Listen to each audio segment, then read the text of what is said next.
우리가 모든 연수를 측정하는 기준이 뭡니까? 답이요. 네, 점수를 어떻게 주느냐가 그 연수의 질을 결정하는데, 이 정도면 뭐 식상도 아닙니까? 네.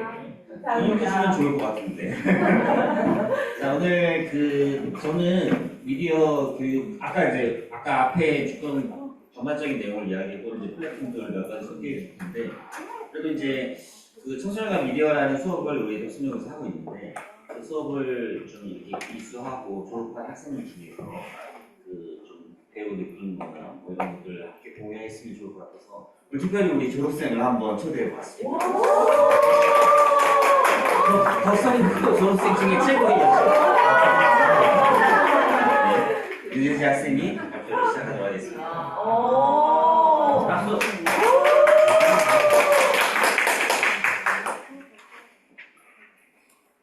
네. Q&A도 있으니까 나중에 질문하시면 되겠습니다.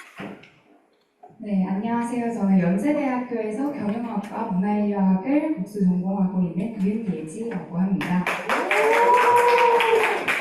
네, 저는 고등학교 시절 청소년과 미디어라는 수업을 통해서 미디어 리터러시의 중요성을 깨달을 수 있었는데요. 청소년과 미디어는 청소년들이 변화하는 디지털 시대 속에서 미디어를 올바르게 이해하고 또 활용하는 역량, 즉 미디어 리터러시를 기르기 위해 개설된 교과목입니다.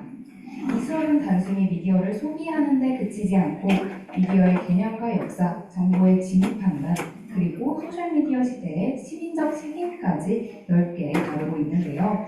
이를 통해 비판적 사고력, 정보 해석 능력, 그리고 사회적 참여 역량을 길렀으며 나아가 미디어를 통해 세상을 소통하는 주체로 성장할 수 있었습니다.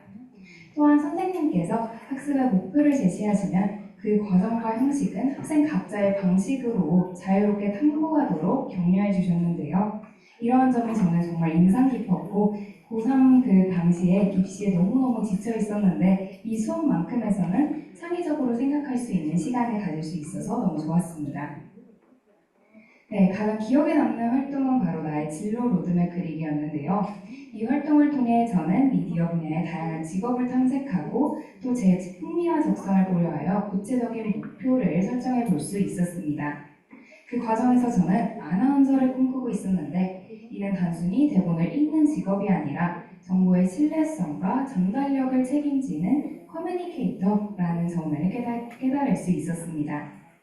아나운서가 즉석에서 멘트를 수정하고 또 상황에 따라 표현을 달리하기도 하면서 진실을 효과적으로 전달하는 것이 미디어 직업의 본질이라는 점도 알 수 있었습니다. 네, 또 다른 인상 깊었던 활동은 나만의 미디어 정의 내리기였는데요. 한 친구가 미디어는 내 인생을 망치러 온 나의 구원자라고 표현을 했던 것이 아직도 기억에 남습니다. 그 말처럼 미디어는 양날의 검과 같은 존재입니다. 이 활동을 통해 저는 미디어의 순기능과 역기능을 모두 인식할 수 있었고 그 균형을 스스로 조절하는 주체적 사용자로 성장해야 된다는 점을 배울 수 있었습니다. 네, 다양한 수업 활동을 통해 미디어 리터러시 역량을 실질적으로 향유할 수 있었는데요.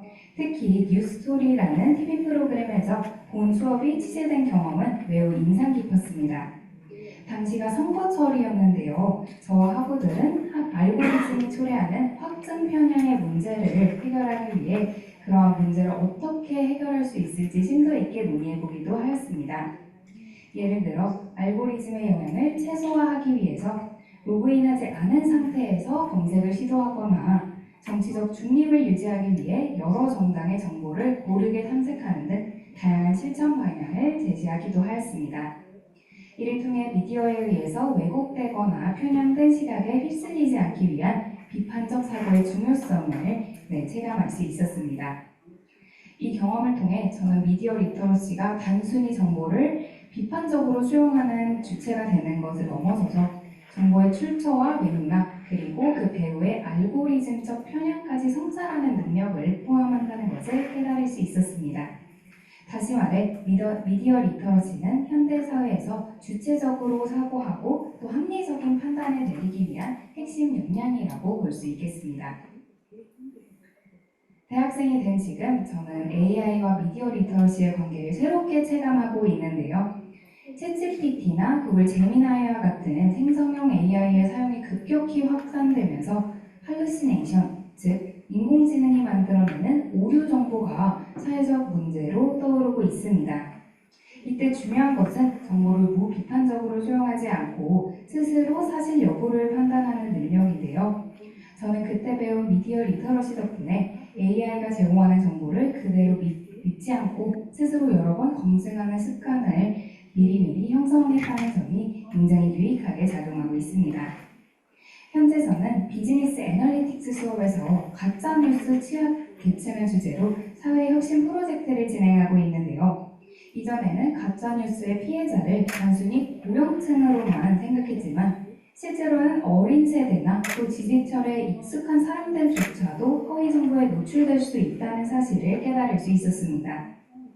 또한 소비자 행동론 수업에서는 AI 모델을 활용한 광고에 대한 소비자 인식 조사를 진행한 바 있습니다. 많은 사람들이 AI 모델과 실제 사람 모델을 구별하지 못하며 AI가 등장한 광고의 경우 신뢰도가 낮아지는 경향이 있다는 것을 알 수 있었습니다. 이 연구를 통해 저는 정보의 투명성과 알 권리의 중요성, 그리고 이를 지켜내기 위한 미디어 리터러시의 역할을 실감할 수 있었습니다. 네, 이렇게 저도 미디어 리터러시에 대해서 정의를 한번 내려보았는데요. 미디어는 음식과도 같습니다. 보인다고 해서 아무 정보나 섭취해서는 안 되듯이 미디어 리터러시는 결국 나에게 필요한 정보만을 선별해서 사고의 영양분으로 삼는 힘입니다. 이렇듯 미디어는 생활에 있어서 필수적인 부분이자 하루 대부분의 시간 동안 사용하는 아주 필수적인 삶의 도구라고 볼 수 있습니다. 청소년과 미디어 수업은 저에게 단순한 교과목이 아니라 세상을 바라보는 눈을 길러준 수업이라고 볼 수 있는데요. 이 배움을 바탕으로 저는 앞으로도 미디어를 단순한 소비의 대상이 아니라 비판적 성찰과 또 사회적 책임의 도구로 활용할 수 있는 사람이 되고자 합니다. 더 많은 학생들이 이 교과목을 통해서 미디어 리터러시 능력을 향유하게 되길 기원합니다. 네, 그럼 지금까지 제가 준비한 내용이었고요. 열심히 들어주셔서 진심으로 감사합니다. 네, 저보다 훨씬 낫습니다. 혹시 그 질문 뭐 Q&A 질문 있으시면. 네. 아까 상품 준다고 했으니까 빨리. 궁금하신 내용이나 뭐 제가 앞에서 같이 드리겠습니다.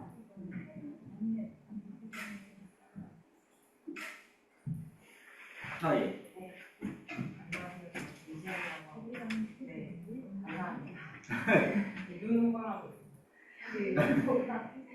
아까 폴커처에 외웠다 하시면서 페이지 알고리즘적 편향에 대한 성찰이 진행되었고요. SBS 뉴스토리와 관련해서 이렇게 사용하는 이거 마이크가 배터리가 없더라.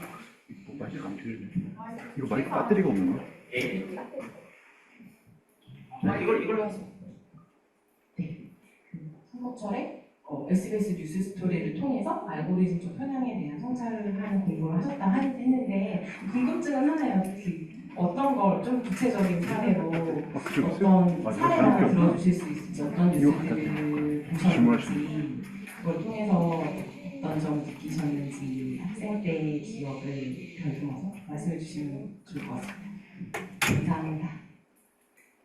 네. 감사합니다. 질문하시는 분 같아요. 네, 이 선거철에 제가 출연했던 뉴스토리라는 방송과 관련해서 제가 겪었던 사례랑 글을 통해서 배웠던 점에 대해서 질문을 해주셨는데요. 일단 저 같은 경우에는 기억에 남았던 게 제가 그 투표를 하러 갔었는데 그 투표장에서 들려오는 어떤 그 선거 후보자들의 이름이 있잖아요. 근데 요즘에 그런 말 있잖아요. 유튜브가 우리의 얘기를 듣고 있다. 그래서 그때 들렸던 후보들의 이름이 실제로 제 핸드폰에서 그 관련된 뉴스가 갑자기 많이 뜨기도 하더라고요. 그래서 그런 걸 보고 이렇게 해서 확증 편향이 일어날 수 있겠구나라는 거를 느꼈습니다. 그래서 저는 그 개인정보 보호 탭이라는 걸 활용해서 그 후보나 그 정당에 대한 정보를 검색해 보기도 했는데, 개인정보 보호 탭이라는 것은 이제 로그인을 하지 않은 상태에서 그 어떠한 알고리즘도 적용되지 않은 채 검색을 할 수 있는 그런 페이지라서요. 그런 것들을 활용해서 그 특정 편향된 정보를 받지 않고 내가 정말 판단할 수 있을 정도로 그 다양한 정당의 정보를 수용하는 그런 연습을 통해서 지금 사실 대학교에서도 다양한 그 편향된 정보를 얻을 만한 그런 상황들이 정말 많음에도 불구하고 그때 어떻게 형성해놨던 습관이 지금 이렇게 유익하게 작용하고 있다는 점에서 이 수업을 통해서 정말 배운 게 많았다고 말씀드릴 수 있을 것 같습니다. 혹시 충분한 답변 되셨을까요? 요즘에는 고3 학생들도 친구가 가져가셨거든. 투표권을 행사할 수 있는 나이예요. 혹시 정확히 제가 투표가 이루어지면 큰일이 많이 나요.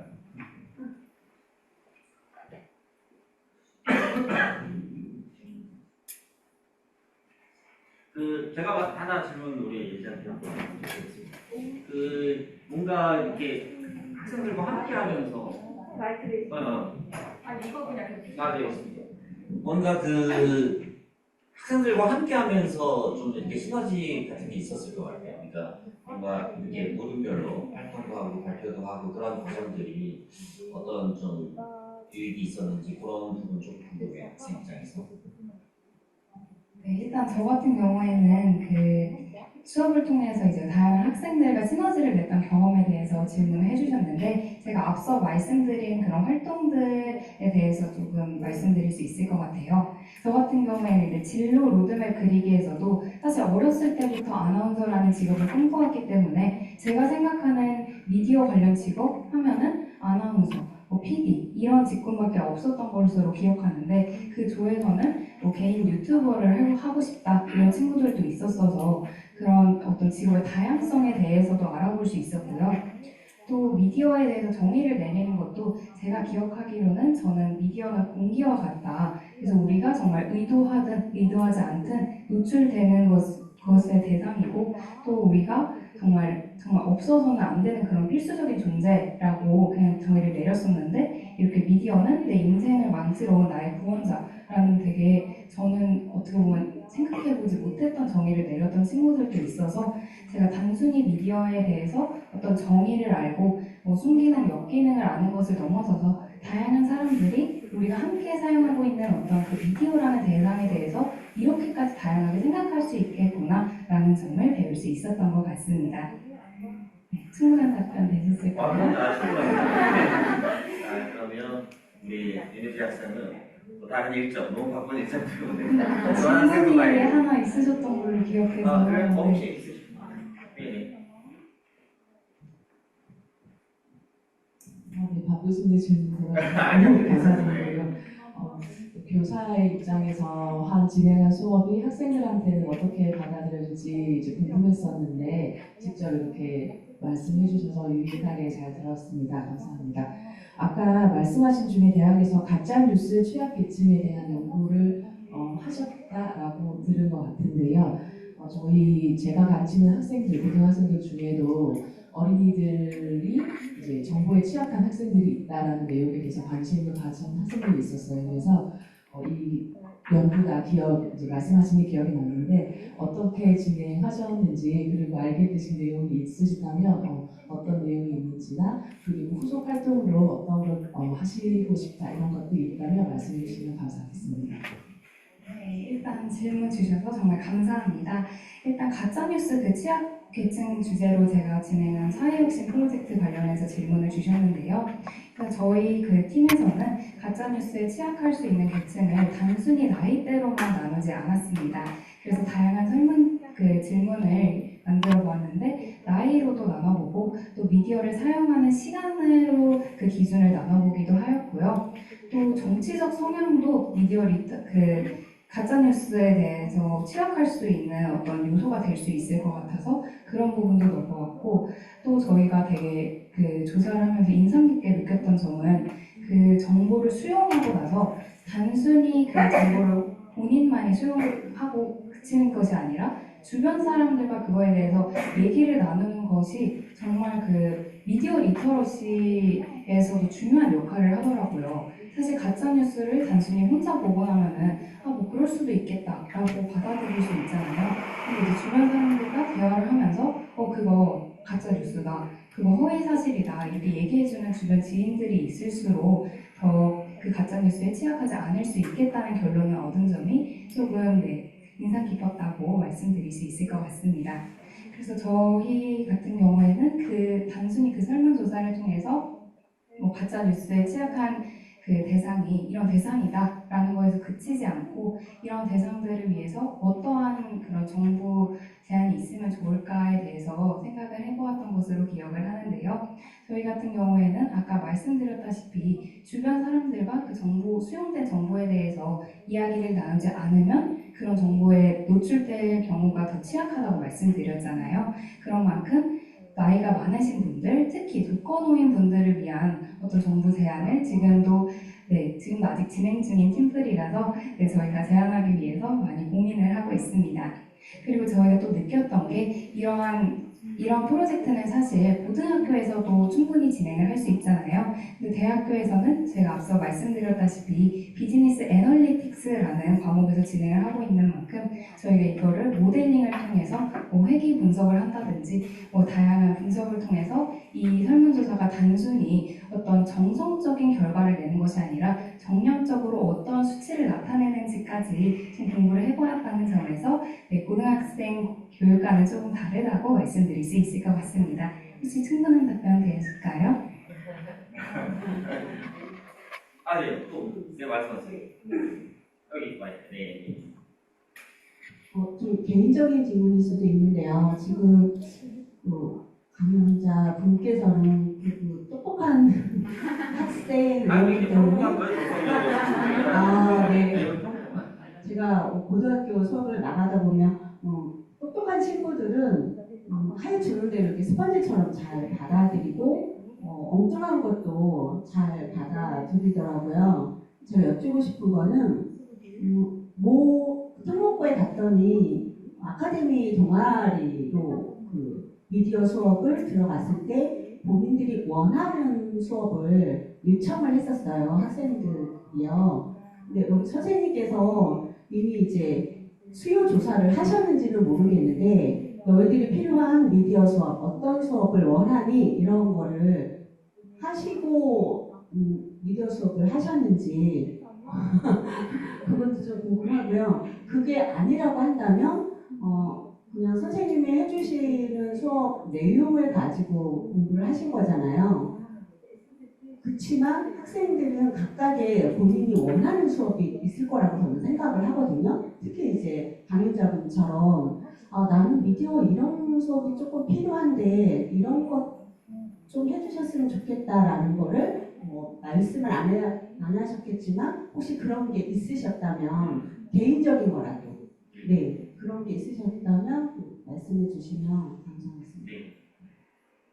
일단 추가적인 어떤 미디어 교육에 대해서 질문을 주신 것 같아요. 근데 저는 고등학교 당시에는 청소년과 미디어 수업에 굉장히 만족을 했고 제가 지금 이 수업에 선생님께 뭔가 지금 어떻게 수업이 진행되고 있는지는 저는 잘 알 수 없지만 요즘 아까 말씀드렸다시피 챗GPT나 구글 제미나이와 같은 그런 생성형 인공지능을 정말 안 쓸 수 없는 시대가 된 만큼 이걸 어떻게 활용해야 되는지 그런 부분에 대해서 선생님께서 적극적으로 교육을 하시면 좋을 것 같고 사실 대학교에서도 처음에는 이러한 인공지능을 쓰는 거에 대해서 굉장히 비관적이었어요. 그래서 이러한 인공지능으로 제출한 과제는 표절한 것으로 간주하고 무조건 F를 주겠다 이렇게 나왔었는데 요즘 같은 경우에는 이 인공지능을 어떻게 활용해야 되고 출처를 어떻게 표기하면은 이것도 충분히 인간이 창작한 그런 범주 안에 들어갈 수 있음을 가르치고 있거든요. 그래서 그러한 부분에 대해서 선생님께서 이제 고등학생 대상으로 교육을 해주신다면 정말 학생들이 그걸 잘 활용해서 공부를 할 수 있을 거라 생각합니다. 일단 저 같은 경우에도 제가 정말 챗GPT를 쓰면서 느낀 게 제가 이거를 고등학생 때 알았으면 정말 공부가 너무 수월했을 것 같은데 사실 그 강의안만 넣고 이 부분에서 내가 이 부분을 잘 이해를 못했는데 이런 이해 못한 부분을 좀 문제로 만들어달라 서술형 문제로 또 만들어주고 객관식으로도 만들어달라 하면은 정말 너무 괜찮은 학습 도구가 될 수 있거든요. 그래서 그런 부분을 선생님께서 어떻게 이런 그런 기술들을 단순히 어떤 과제 대체 대상이 아니라 내가 정말 주체적인 학습자로서 이걸 활용할 수 있는지에 대해서 교육을 하시면은 네, 정말 좋을 것 같다고 생각했습니다. 충분한 답변 되셨을까요? 감사합니다. 자, 그러면 네. 우리 튕겼습니다. 하시고 가만. 우리 미디어 리터러시 교육을 받은 이 정도 다 기본적으로 이 정도 되는 거지. 이렇게 특별하게 우리 예지가 이제 열심히 했었고 나머지 학생들도 되게 열심히 해서 우리가 그 한 학년이죠. 잘 진행되었던 것 같습니다. 아니 우리 커리큘럼이 있고 교과서가 있어서 그 순서대로 나가는 거예요. 다 하지는 못해서 이제 일부 단원들 우리가 그 학생들의 변화를 보면 정말 그 처음 시작할 때와 긴 호흡으로 뭔가 이 미디어 리터러시 교육을 받고 난 다음에 모습은 많이 다른 것 같습니다. 근데 우리가 너무 좀 짧은 호흡으로 공부를 하고 있는 것은 아닌가 그런 생각을 좀 해봤습니다. 과거에 예를 들면 동아리나 또는 관광이나 또는 기말이나 중간고사 이후에 그런 자율주제 탐구하는 활동, 그 짧은 시기에 우리가 너무 그런 것을 하지 않나 이런 생각을 해보는데 어쨌든 긴 호흡에 강의 교과목을 개설해서 진행하는 것도 학생들의 리터러시를 함양하는데 큰 도움이 될 것 같습니다. 자, 그러면 이제 부담감을 덜고 여러분들과 함께 해보도록 하겠습니다. 여러분 그 SNU 팩트체크 사이트가 지금 쉬고 있는 건 아시나요? 네. 이게 왜 쉬게 됐는지 그런 긴 이야기를 하지는 않겠습니다. 네. 근데 아직까지 살아있는 게 있죠. 팩트 플리즈라고 해서 이거는 이제 접속을 여기 여러분들 QR코드로 하시던가 이걸 하시면 근데 이게 약간 PC 버전에서 지금 사용해야지 모바일로 하면 막 좀 이상하게 깨집니다. 네, 그래서 이제 PC 버전으로 이제 접속을 하게 되면 이제 그 안에서 이제 여러 가지를 이제 해볼 수 있는 거죠. 네, 그래서 예를 들면 눌러볼까요? 네, 이렇게 해서 이제 게임을 이제 시작하는 거예요. 그래서 이제 4개밖에 없어요. 그래서 이제 예를 들어서 한국인 문해력, OECD 국가 중 최하위 그러면 이제 여기 이렇게 가면 이제 여기 좀 이상하지 않나요? 이거? 출처가 좀 명확히 안 명확하잖아요, 그렇죠? 그러면 이렇게 가면 찾을 거예요. 이런 식으로 해서 여기에 나오는 어떤 내용들을 여러 가지 이렇게 기준에 의해서 점검을 해보는 그런 식의 활동이라고 보시면 되겠습니다. 요거는 처음 시작하는 학생보다는 조금 배우고 1, 2차 시작부터 배우고 난 다음에 연습하는 정도.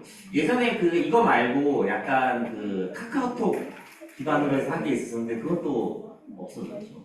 역시 이게 미디어 리터러시 교육이 정치하고 밀접하게 연결되어 있나 봅니다. 그래서 어쨌든 이런 식으로 이러한 사이트들을 팩트플리즈는 학생들과 함께 한번 찾아보면서 여러분들이 해보시면 좋을 것 같습니다. 이걸 많이 해보셨죠? 네. 그래서 여기 보면 모델이 OECD 국가 중 최저가 되었는데 여기 보면 근거가 없는 거죠. 근거가 없네.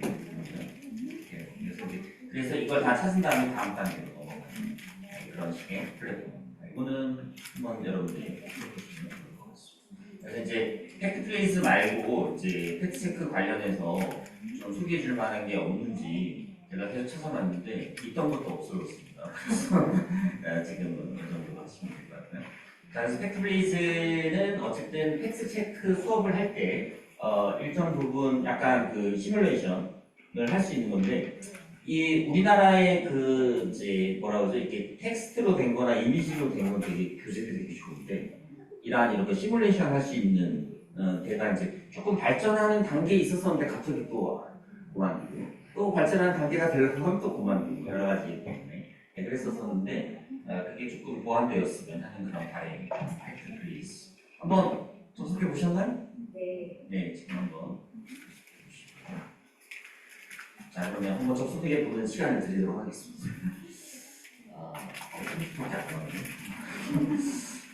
우리 윤혜지 학생이 오랜 시간을 해주셔가지고, 네, 백스 프레이즈 네, 한번 해보시면 좋고요. 두 번째는 이거 한번 해볼까요? 이제 구글에서 2022년 4월에 국제 팩트 체킹의 날이 있었대요. 그래가지고 이제 동영상과 함께 요 5가지 질문을 공유했습니다. 사실 우리가 구글이나 뭐 페이스북이나 뭐 이런 플랫폼 기업들이 자기 스스로 우리도 뭔가를 하고 있어라는 그런 의미에서 여러 가지 콘텐츠나 교사스타를 만들어서 공유를 하고 있는데요. 제가 이제 이거를 이렇게 여기 이제 구글 여기 들어가 보시면 여기 이제 영상도 있고 그다음에 이 질문에 대한 것도 있습니다. 그래서 요 질문들을 가지고 학생들이랑 함께 영상도 함께 보고 이 질문을 가지고 어떤 사례를 가지고 점검해보는 그런 활동들을 한번 진행해봤었는데 한번 접속하셔가지고 동영상도 보고 이 질문에 맞춰서 한번 물론 신문 기사를 좀 선정하는 게 좀 어려울 것 같긴 하지만 그냥 평소에 여러분 이런 거 있잖아요. 우리가 이제 이런 걸 할 때 뉴스와 뉴스 기사를 조금 구분해서 사용하면 좋을 것 같습니다. 그러니까 뉴스라 하면 큰 개념이죠.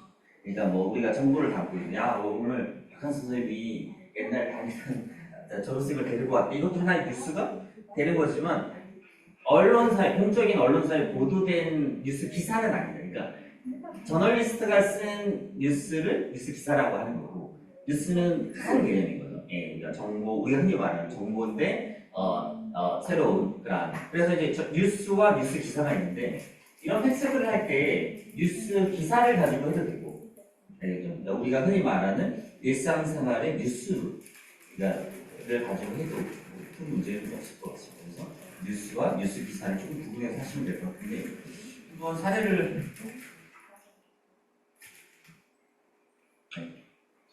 좋습니다. 계세요? 안 되는 걸로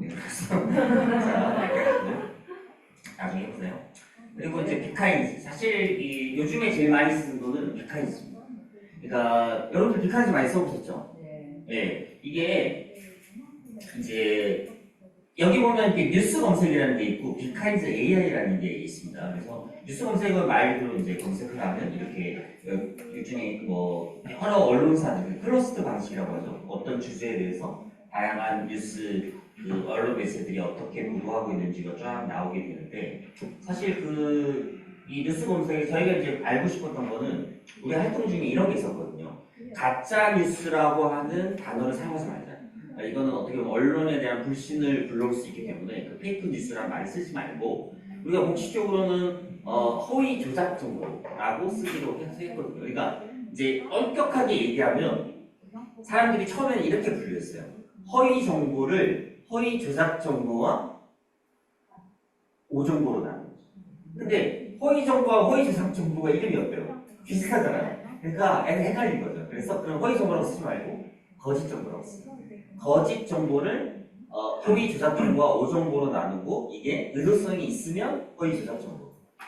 오보처럼 의도성은 없었지만 실수처럼 한 거는 오정보로 보는 거죠. 예, 그래서 그렇게 이제 그렇게 나눴는데 이 가짜 뉴스라는 단어를 사용하지 않게끔 이제 우리가 나름대로 지침을 정하고 이제 여러 가지 노력들을 기울였었는데도 불구하고 아직도 언론에서 이 허위 조작 정보하고 가짜 뉴스란 말 혼용했었잖아요. 그래서 어느 정도 빈도가 있는지를 한번 여기서 검색해 보고 그러니까 가짜 뉴스 이게 왜 가짜 뉴스와 허위 조작 정보 대라고 돼 있냐면 허위 조작 정보라고 용어가 나온 뉴스 기사가 얼마나 있고 가짜 뉴스라고 사용되는 게 얼마나 있는지를 한번 우리가 비교해 본 겁니다. 그래서 이제 가짜 뉴스라는 단어를 사용하지 않아야 되는 이유가 뭐 유럽에서 주장하는 것도 있고 우리나라에서 주장하는 것도 있는데 그 이유에 대해서 살펴보고 그럴 때 이렇게 사용해서 여기 이제 파란색으로 이렇게 나옵니다.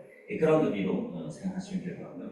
두 번째 이제 비카인즈 AI는 이제 약간 AI 기반의 그런 내용인 것 같습니다. 요즘에 한참 다음 주가 수능인 건 아시죠? 네, 수능이고 이제 수능 끝나고도 면접 시험을 많이 보는데 수능 전에도 면접 시험을 많이 보고 대학교 시험에서 그래서 학생들이랑 함께 면접 대회를 하거든요. 고등학교는. 그래서 제가 이제 그걸 많이 시키는데 이제 제일 중요한 그 카테고리 중 하나가 자기 전공 관련해서 최근의 이슈들을 찾는 거예요. 근데 이제 학생들이 공부한다 보니까 뉴스를 잘 안 보잖아요. 그래서 이제 우리가 이 비카인즈를 활용해가지고 이렇게 한국 관련해서 이슈 이렇게 해가지고 이제 검색을 하잖아요. 그런 게 쫙 나오는 거죠. 그러니까 나오면 이거 하나씩 눌러보면서 각그 뭐죠? 매체별로 어떤 차이가 있고 어떤 보도를 하고 있는지에 대해서 이렇게 좀 함께 그래서 입시 공부도 하고 그다음에 뉴스 리터러시도 좀 길러주는 그런 방식으로 이 비카인즈를 사용했습니다. 그래서 사용을 해보니까 이 비카인즈 AI가 생각보다 되게 유용합니다. 그래서 뉴스라고 하는 그러니까 여기서는 뉴스라는 것보다 뉴스 기사겠죠. 뉴스 기사라고 그러니까 뉴스 기사를 뭔가 이렇게 조직화하고 궁금했던 것들을 이제 찾아볼 수 있는 그리고 이렇게 추천도 함께 나오니까 눌러서 세부적인 내용도 점검해 볼 수 있을 것 같습니다. 그런 비카인즈를 추천해 봤습니다.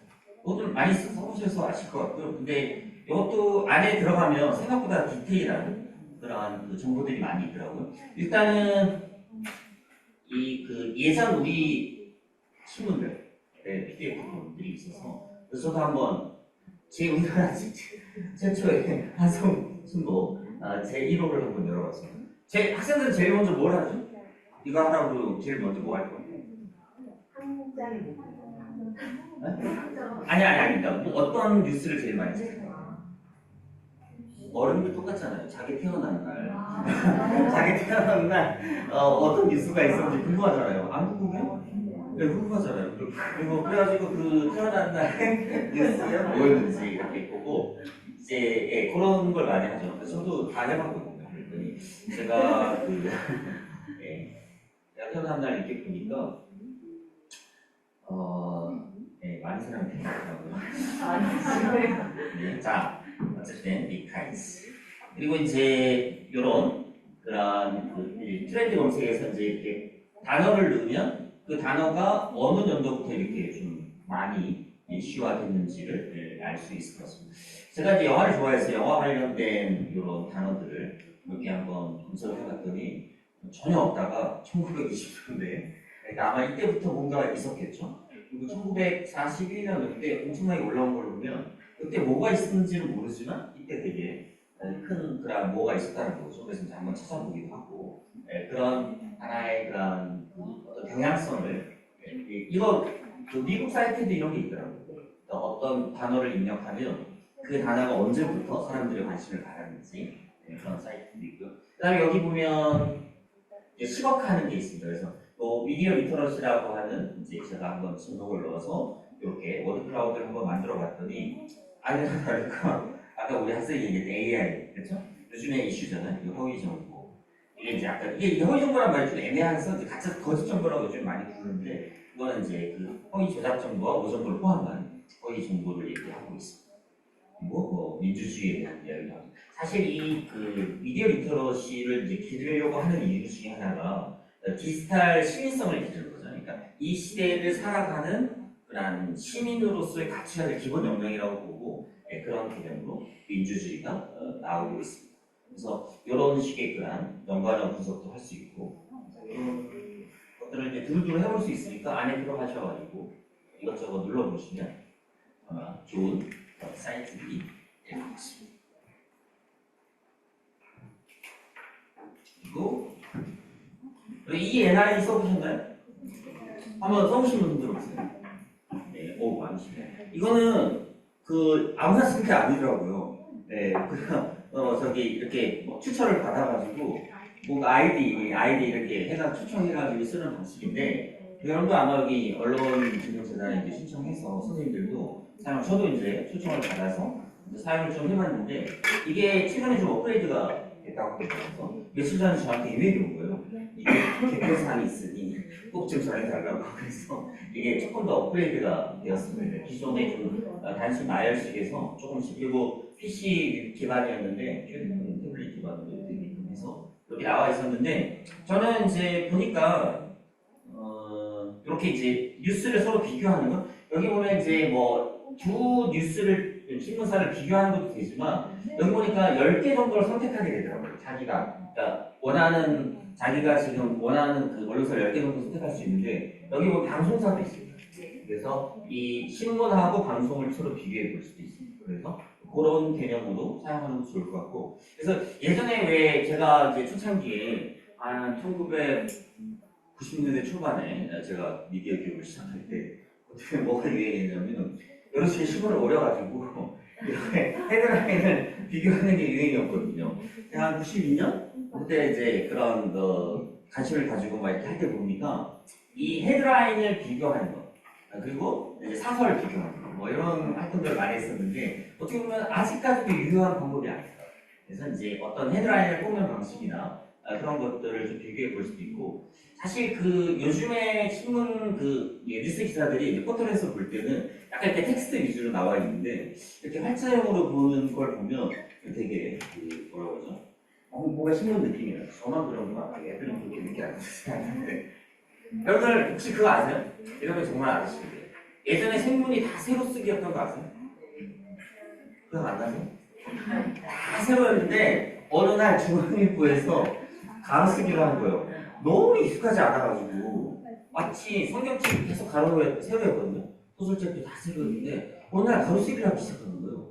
깜짝 놀라가지고 막 되게 문화충격을 받은 적이 있었는데 지금은 세로 쓰기가 더 그렇죠? 네, 그렇죠. 네, 어쨌든 그런 그 전체적인 기사들을 비교해 볼 수도 있습니다. 그리고 이제 나의 수업을 만들 수도 있습니다. 그래서 제가 한번 이렇게 소설과 미디어 리터러시 해가지고 거기에 내가 운영자가 돼서 학생들한테 이메일 쭉 해가지고 회원 가입을 받아서 아이들을 이제 들어가서 할 수 있고 그다음에 안에 들어가서 이제 이렇게 과제 관리해서 자기가 직접 이렇게 만들어 볼 수도 있어요. 그래서 정보와 가짜뉴스 용어 다행히도 아까 했던 거 그런 식으로 이렇게 가능하더라고요. 실제로 지금은 아직은 이걸 운영하고 있지는 않습니다. 왜냐하면 아이디를 2주 전에 받았거든요. 그래서 근데 이게 막 원한다고 바로 아이디를 주는 건 아닌 것 같아요. 뭔가 기준이 있는 것 같더라고요. 그 언론사에서 여러분들도 기준에 뭐 맞을 거라고 생각합니다. 그래서 이게 약간 그 총량이 정해져 있는 것 같습니다. 그리고 자료실에서 뭐 다양한 그래서 그 여기 언론진흥재단에서 만들었던 그 지도안들 있죠. 그런 것들을 전체적으로 파악해 보시면 좋다고 생각하시면 그 다음에 이거 한번 해보실까요? 이거는 직접 한번 해보시죠. 이제 구글 트렌드 한번 검색해 보시죠. 이 구글 트렌드는 저는 많이 하는 것 같아요. 아까 우리 윤혜지 학생도 요거 많이 했었거든요. 이게 뭐냐면 구글 트렌드 안에 들어가서 이렇게 이제 검색을 하는 거예요. 검색으로 서로 비교해서 얼마 전에 월드 시리즈하고 한국 시리즈가 있었잖아요. 여기 야구 안 좋아하세요? 월드 시리즈랑 한국 시리즈가 있었는데 이렇게 보시면 지금 빨간색이 한국 시리즈잖아요. 이날은 경기가 열렸던 날이었겠죠. 네, 그리고 이렇게 되는 걸 보면 아마 이 날이 경기가 열렸던 날이라고. 그리고 지역별로도 볼 수 있고. 여러분들은 어떤 검색어로 한번 해보시겠습니까? 한번 해보시죠. 애들은 하면 뭐 주로 아이돌 비교하더라고. 자기가 좋아하는 아이돌. 그래서 인기가 얼마나 있는지. 그래서 아까 그 선거철 이야기 했었잖아요. 이게 선거철이어가지고 이제 이런 걸 했었거든요. 예전에 왜 트럼프가 대통령이 처음 당선됐을 때 이제 구글 트렌드에서 그 검색어 순위가 너무 높았거든요. 그래가지고 사람들은 다 힐러리가 된다고 그랬는데 구글 트렌드의 검색을 통해서는 트럼프가 될 것 같다 이런 예측이 있었는데 실제로 이제 그게 맞았었죠. 그래서 우리도 한번 해볼까 그래가지고 당시 2020년에 선거가 있었단 말이에요.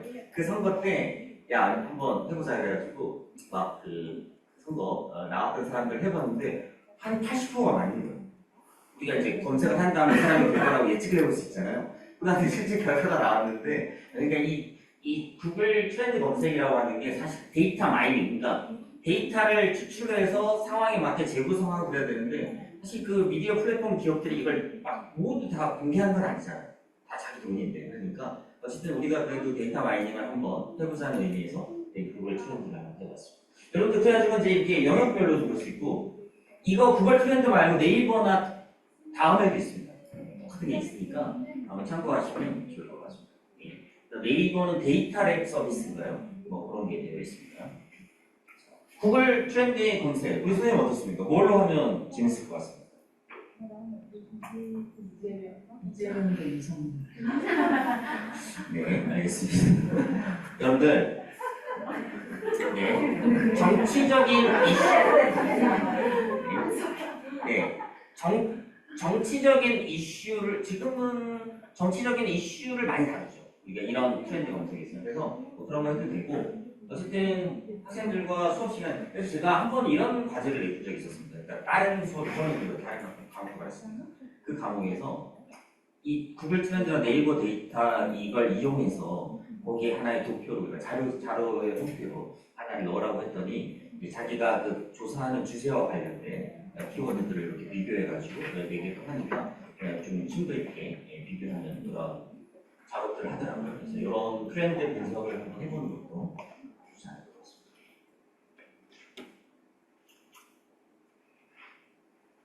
그 다음에 이제 이거는 직접 한번 해보시죠. 제가 2000년 언론진흥재단 구교재에 있었고 2015년 그리고 지금 이제 현재 만든 교재가 있어요. 청소년과 미디어 리터러시라고 개정판을 만들었는데 내년 1월쯤 되면 아마 홈페이지에 올라올 건데 최신 동향을 담았겠죠. 여러분들 한번 접속하셔가지고 지금 한번 열어보시죠. 한번 열어보시고 아니 그거 아까 패널리스트 다 올려놨다고 했는데 장에서 네, 이거 한번 지금 열어보시고 그 교재 한번 열어보신 다음에 아 나 이거 이런 거 좀 괜찮은 것 같아. 아니 이런 거 좀 약간 견천사죠, 그렇죠? 예전에는 어땠는지 지금은 어땠는지 그런 것들 한번 지금 보시죠. 지금 한번 시간 드리겠습니다. 아 그리고 내가 이제 오늘 집에서 이거 이런 거 가져와야 되나 말아야 되나 고민했었는데 집에 있는 교과서를 좀 가져왔거든요. 근데 이게 옛날 거여가지고 이런 게 필요할까 생각하겠지만 그래도 혹시 여기 그만 얘기 아니에요.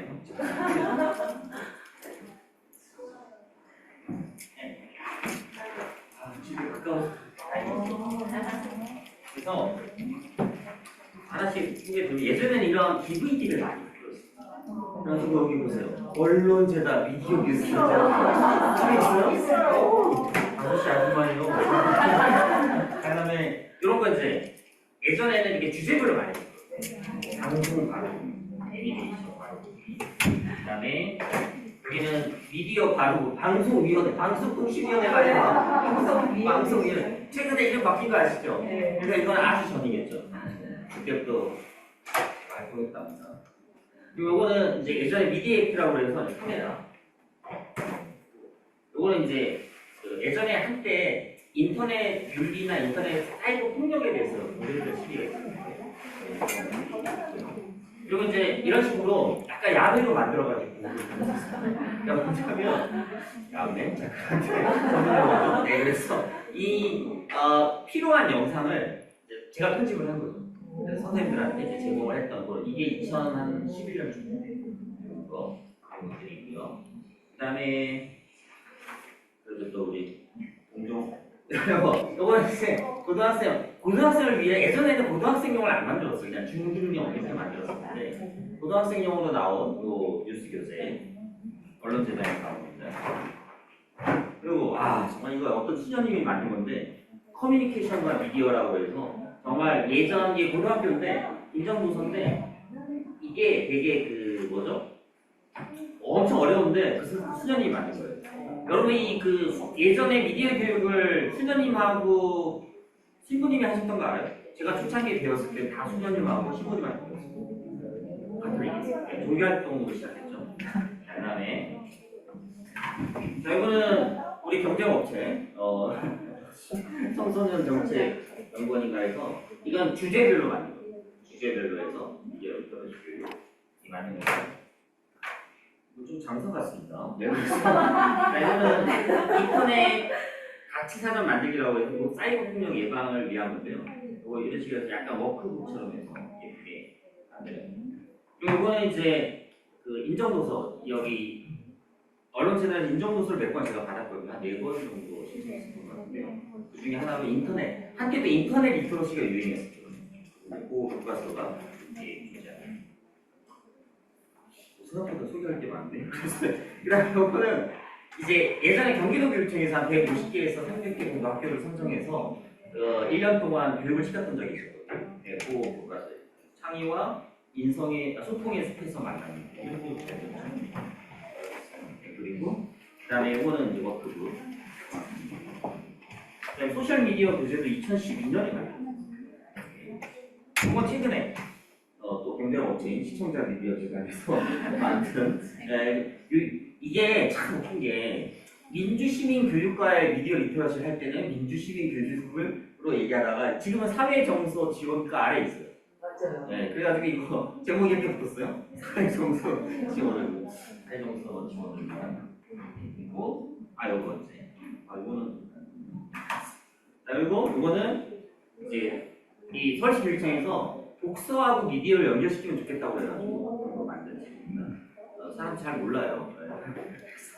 그다음에 요게 이제 이 언론지능제 좀 오래돼 보이지 않나요? 네. 언론지능제에서 제가 처음으로 그 인정도서 받은 2005년인가? 예, 2005년이에요. 요거를 아마 처음으로 받았던 건데 예전에는 미디어 리터러시 교육을 어떻게 받았냐면 매체별로 인터넷 방송 이런 식으로 요즘 그렇게 안 하는데 그리고 이건 이제 이것도 안 보셨을 텐데 앱으로 만드는 그러니까 이제 스마트폰이 된다면서 이 앱을 사용해서 하는 활동을 많이 했거든요. 그거 좀 잘해보자.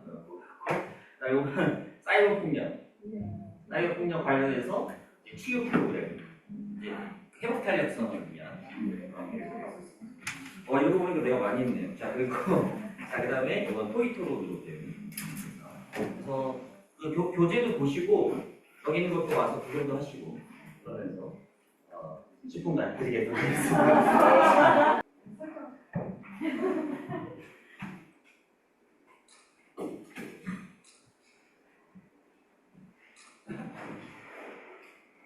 자, 그러면 자리에 앉으실까요? 이제 마무리하겠습니다.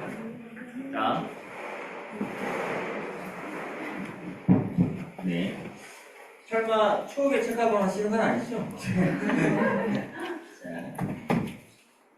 여러분들, 제가 이제 학교 고등학생들과 한 30년 정도 가르쳤어요. 제가 깨달은 게 하나 있습니다. 우리가 뭔가를 교육하는 사람은 첫 번째는 티칭을 하는 거예요. 모르는 걸 알게 해주는 거예요. 비판적 사고라는 이런 거야. 비라고 하는 건 내가 한자어로 뒤에서 뭔가 겉으로 보이는 것과 안에 있는 내면까지 함께 설계되는 이걸 하기 위해서는 이렇게 하는 거야 라고 가르쳐 주는 거예요. 즉 뭐냐면 몰랐던 걸 알게 해주는 거예요. 이게 티칭. 두 번째는 트레이닝. 비판적 사고를 위한 질문을 가르쳐 주고 그걸 어떻게 해야 되죠? 몸에 체득될 수 있도록 계속 훈련을 시키는 거예요. 그래서 그게 트레이닝, 티칭과 트레이닝. 여기까지 머물면 하수입니다.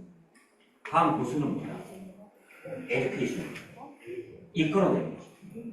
그 내면에 있는 잠재력과 생각들과 사고들을 이끌어내서 그것이 꽃과 열매를 맺을 수 있게끔 도와주는 그게 에듀케이션. 그래서 티칭과 트레이닝과 에듀케이션을 잘 할 수 있으면 고수입니다. 근데 그 고수가 되는 거는 생각보다 쉽지 않습니다.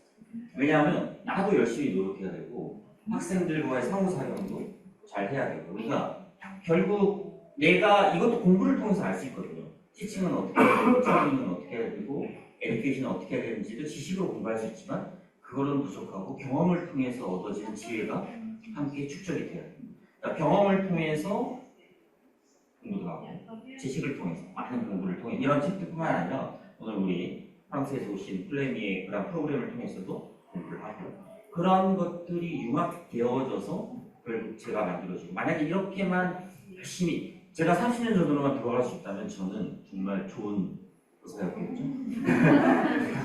이제 학생뿐만 아니라 더 많은 학생들 지금 후회되는 일들이 되게 많습니다. 근데 뒤에 가서 후회할 게 아니라 미리 깨닫고 실천하고 공부해서 기회론자가 되면 더 좋은 교육을 할 수 있을 것 같아요. 여러분 늦었다고 생각하지 마세요. 자기 나이가 중요하지 않습니다. 지금 현재 2025년 버전으로 내가 할 수 있는 티칭과 트레이닝과 에듀케이션을 내가 다 할 수 있게끔 노력하는 거죠. 그런 노력을 하다 보면 여러분들은 하수가 아니고 고수가 되어 있을 것입니다. 감사합니다. 앞서 오전에 계셨던 분들과 같은 분들께서 오신 것 같은데요. 제가 듣기로는 이제 참여를 많이 하시는 분들께서 선물을 받는다고 하셨는데 이게 농담이 아닌 것 같습니다. 두 분께서 실제로 참여도에 따라서 저희가 선물을 드릴 것입니다. 그래서 저희한테 임무가 주어졌어요. 이 두 분을 골라달라고 주최 측에서 말씀해 주셨습니다. 그래서 제가 꼭 오늘은 골라야 됩니다. 그리고 적극적으로 참여해 주시기 바랍니다. 두 분에게만 소정의 선물을 드립니다. 네, 저는 선물이 뭔지 모릅니다. 제가 앞서 말씀을 드린 것과 이어서 좀 설명을 드리도록 하겠습니다.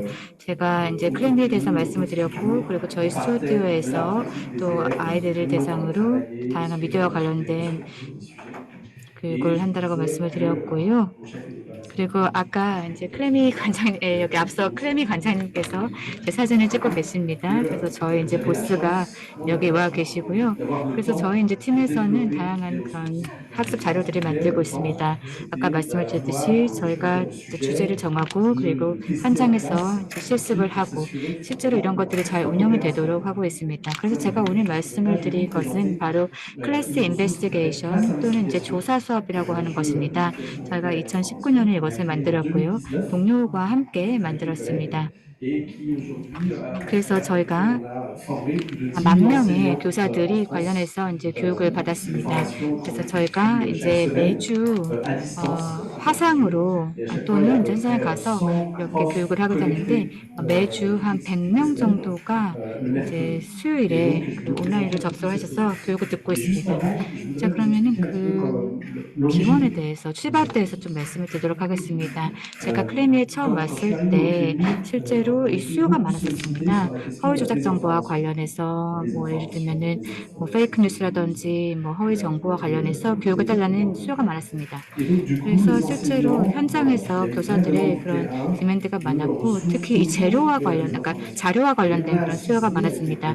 그래서 저희가 이 허위 정보와 관련된 이제 미디어 그 자료가 필요하다라는 것을 이제 알게 되었고 그리고 또 실제로 아이들을 대상으로 이런 허위 조작 정보와 관련해서 저희가 뭔가를 가르치려면은 뭔가 필요하다는 것이죠. 예를 들어서 뭔가 뭐 사진이 조작이 되었다. 그래서 이게 잘못된 것이다. 아니면은 뭐 출처가 없기 때문에 이게 뭐 허위 조작 정보다. 이렇게 가르치는 것은 충분하지 않았습니다. 잘 되지 않았던 것이죠. 왜냐하면 실제로 어떤 아이들 같은 경우에는 실제로 허위 조작 정보에 대한 관심을 갖기도 전에 이 정보 자체가 무엇인지 잘 모르는 경우들이 많이 있습니다. 저널리스트들의 일이 뭔지, 뭐 출처라는 게 뭔지도 잘 모르고 실제로 이 정보의 계층이라든지 이러한 모든 것들과 관련해서 아이들이 전혀 몰랐던 것이죠. 그래서 이러한 기초가 잘 되지 않는 상황에서는 우리가 이 허위 조작 정보와 관련해서 가르치는 것이 쉽지가 않습니다. 그래서 저희가 동료들과 얘기를 했던 것은 먼저 저희가 페이크 뉴스라든지 아니면 허위 조작 정보와 관련해서 뭘 하기 전에 그냥 정보를 구성하는 것, 그 정보의 컨스트럭션 관련해서 얘기를 하겠습니다. 그래서 저희가 클래스 인베스티게이션에는 이러한 게임을 만들게 되었습니다. 그래서 아이들이 뭔가 이제 기자가 되는 것이죠. 그래서 뭐 정보원의 얘기도 듣고 그리고 증인들의 얘기도 듣고 그리고 실제로 뭔가를 써가지고 한마디로 이 보도 영상을 만드는 것입니다. 그런데 이게 기사가 될 수도 있겠고요. 아니면은 그냥 팟캐스트 형태가 될 수도 있고 영상이 될 수도 있는 것입니다. 그래서 저희가 이 인베스티게이션 관련해서 첫 번째 시나리오를 2019년에 만들었고요. 지금까지 3가지 시나리오를 만들었습니다. 첫 번째로는 이제 알러트 오주라는 하는 것입니다. 다시 말해서 이 동물원에서 어떤 동물을 탈출을 했는데 아이들이 이제 이거 관련해서 이제 취재를 하게 되는 것이죠. 그래서 실제로 이제 가가지고 어떤 일이 일어났는지를 이제 조사하는 것입니다. 있습니다. 그래서 이제 아이들, 주로 어린 아이들이 주로 하는 것이고요. 두 번째로는 바로 이제 공장에서 어떤 폭발 사건이 일어났습니다.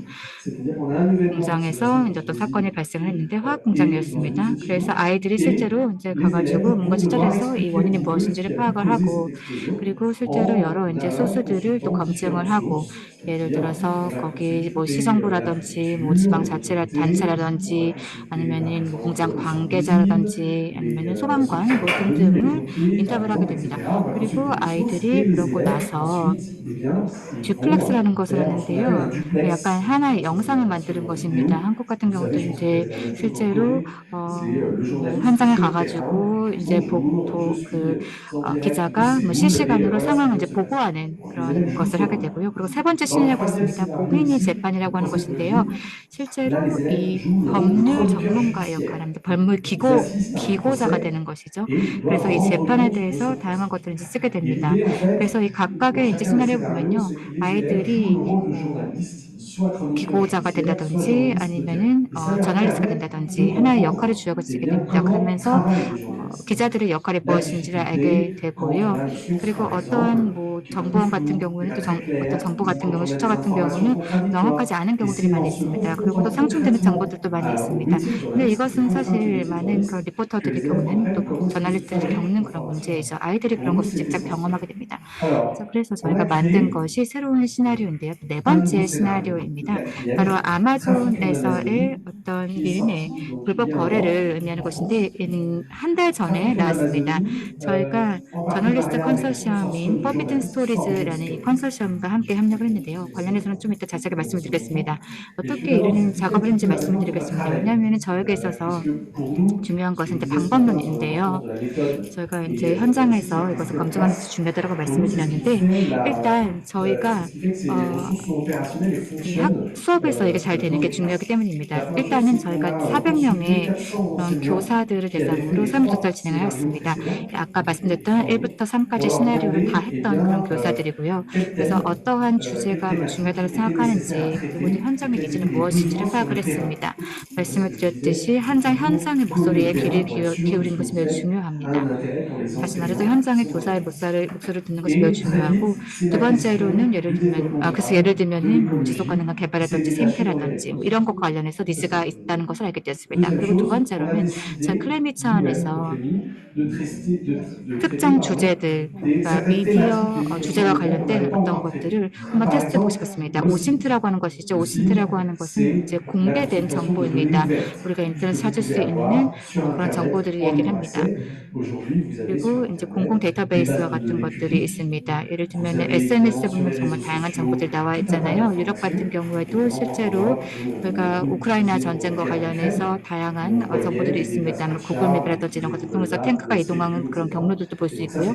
그래서 이 오신트와 관련된 주제도 다루고 있었고 그리고 고발자, 내부 고발자와 관련된 그런 부분, 이런 개념이 매우 중요합니다. 아시다시피 고발자라고 하는 것은 어떤 회사라든지 조직 내에서 일하는 사람이 실제로 어떤 뭔가 불법적이라든지 아니면은 뭔가 허위 조작 정보가 있다라고 생각을 해서 이런 것들을 외부에 공개하는 것이죠. 그래서 이러한 정보들은 이제 저널리스트에게 기자들에게 이제 넘기게 됩니다. 그래서 기자들 같은 경우 그래서 저희가 이제 저널리스트 컨소시엄과 함께 일을 하게 되는데요. 이 컨소시엄이라는 것은 전 세계에 있는 그런 기자들이 국적을 막론하고 같이 일을 하는 것입니다. 똑같은 주제와 관련해서 그리고 나서 이 사람들이 실제로 관련된 정보를 동시에 각자의 나라에서 보도를 하게 됩니다. 동시에요. 그래서 저희가 주제를 정하고 우리가 이제 일하고자 하는 그런 작업하고자 하는 핵심 개념을 추출한 다음에 시나리오를 만들게 됩니다. 저희가 이제 팀을 만들어서 저희 팀에서 이제 시나리오를 만들고 그리고 실제로 시나리오를 작성하는 데서 도움을 받고요. 그리고 이것을 이제 수업에서 테스트를 해봅니다. 그래서 10여 개의 테스트를 실제로 운영하기 전에 이제 수업에서 해봅니다. 제가 앞서 말씀을 드렸지만 이 수업에서 테스트라는 것이 매우 중요합니다. 그래야만 우리의 그런 학습 자료들이 잘 사용이 될 수 있다는 것을 입증을 할 수 있고 또 증명을 할 수 있고 또 아이들이 실제로 우리가 원하는 학습 목적대로 잘 액티비티를 진행을 할 수 있습니다. 그러면서 미디어와 정보와 관련된 중요한 개념들을 잘 익힐 수가 있습니다. 네, 그러면 구체적으로 아이들이 이제 기자 역할을 하게 됩니다. 컨소시엄에 있는 기자 역할을 한다라고 가정하는 것이죠. 네, 그래서 제가 이제 영상 같은 것들을 이제 또 준비를 했고요. 또 다양한 그런 문서들을 이제 준비를 했는데 일단 아이들이 이제 프랑스에 있는 컨소시엄의 기자라고 하고요. 그리고 또 실제로 이제 코디네이터가 있습니다. 이 코디네이터가 이 조사를 또는 코디네이션을 조율을 하게 되는데 그리고 또 이 게임 같은 경우에는 한 2시간 정도 이제 진행이 되는 것인데 이 액티비티는요. 근데 이제 1시간을 좀 압축을 해보도록 하겠습니다. 그리고 실제로 이게 어떻게 진행이 되는지 이제 화상으로 또 저희가 공유를 하게 됩니다. 그러면서 컨세션은 실제로 이렇게 진행이 되고 있습니다. 현장에서 누가 취재를 하고 그리고 또 어떤 저널리스트가 코디네이터 역할을 하고 그리고 또 프랑스에 있는 그 기자 같은 경우에는 또 다른 컨소시엄인 다른 기자들, 뭐 브라질에 있는 기자와 같이 협력을 하게 됩니다. 자, 그러면서 많은 기자들이 함께 협력을 해서 이런 보도 자료를 또는 보도 영상을 만들게 되는 것이죠. 자, 그러면은 수업 내에서는 어떻게 진행이 되는지 말씀드리겠습니다. 자, 일단은 아이들이 있겠죠. 아이들이 이제 2대1로 2명씩 쌍을 이루게 됩니다. 그래서 스마트폰이라든지 태블릿이라든지 이 PC를 사용을 하게 됐는데 왜냐하면 데이터베이스를 이제 봐야 되기 때문이죠. 그래서 뭐 컴퓨터실에서 할 수도 있겠고요. 아니면은 뭐 휴대폰으로 할 수 있습니다. QR코드를 사용해서요. 태블릿으로 할 수 있고요. 그리고 또 종이로 된 문서를 나눠줍니다. 그래서 이 게임 같은 경우에는 이제 4시간 정도 진행했는데 이제 첫 시간 같은 경우에는 영상을 보여줍니다. 그래서 저희가 이제 준비하는 그런 단계이죠. 그래서 주제에 대해서 몇 가지 이제 개념을 익히게 되는 것입니다. 제가 이따가도 영상을 보여드릴 텐데요. 어떤 방식으로 진행되는지 이해가 되실 것입니다. 그리고 이제 두 번째 시간에는 1시간 동안 디브리핑을 합니다. 그래서 저희가 다른 학생들과 함께 어떤 조사를 했는지를 공유를 하게 됩니다. 네, 여기 계신 선생님들과도 했으면 잘 되면 좋겠는데요. 이 QR코드를 이제 저희가 원래 스캔할 텐데 그 전에 이 테마를 또 주제를 이해할 수 있는 주제 영상을 보여드리도록 하겠습니다.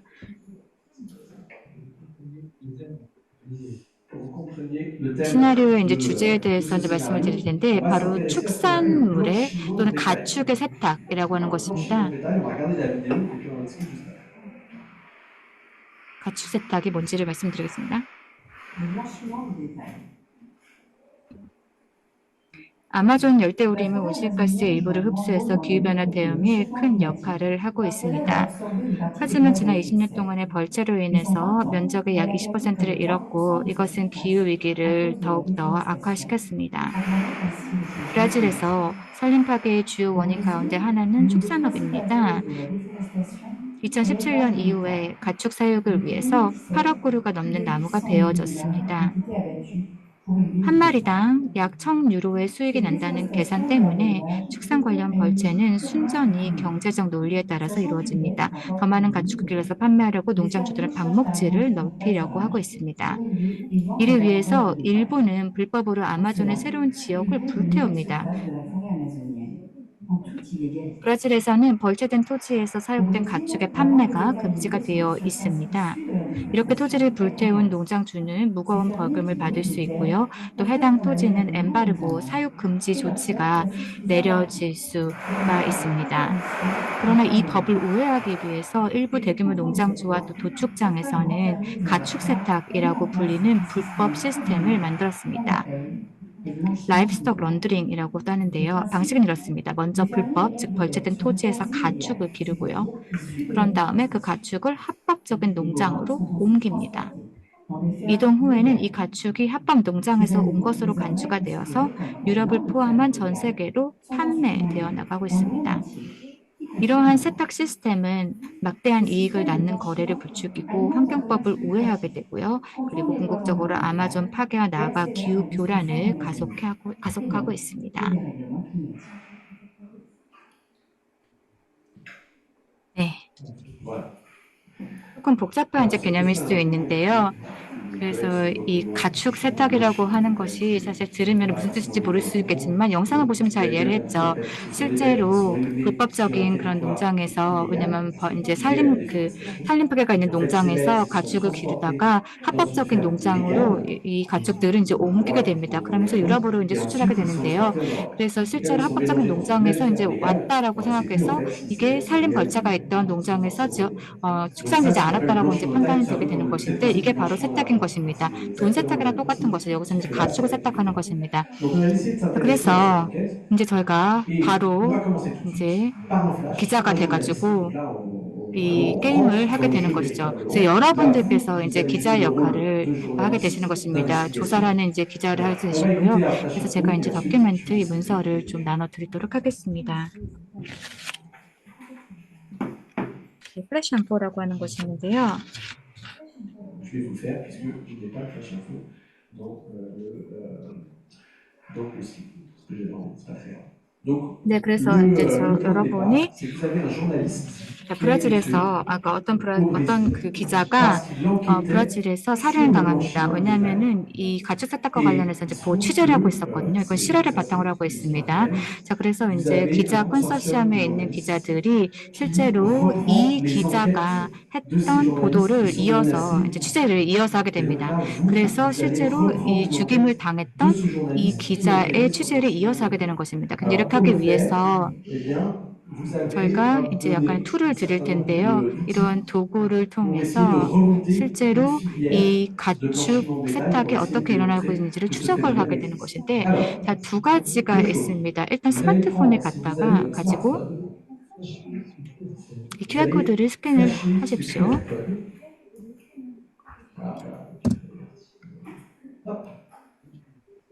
그리고 제가 이 책자를 나눠드리겠습니다.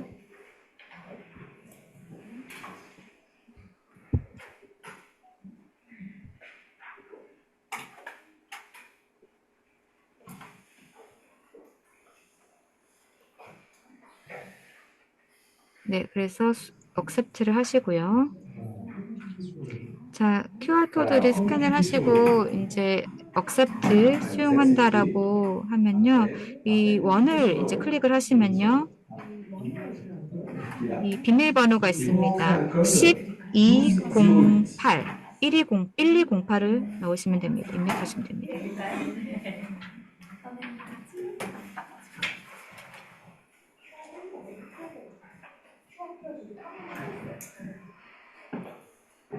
(1208을) 입력을 하시면은 이 페이지가 뜨게 됩니다. 다 되시나요? 네, 좋습니다.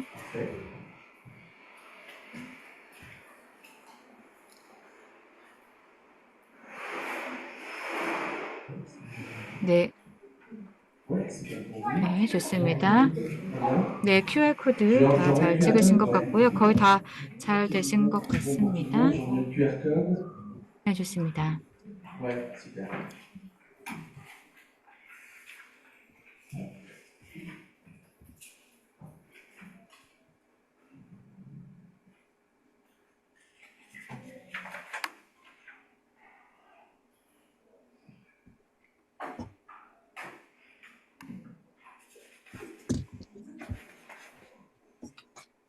네, 다들 잘 되시나요?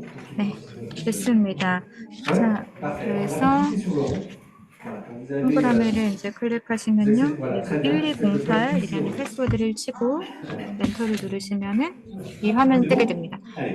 다시 그 화면으로 돌아가서 보시면요.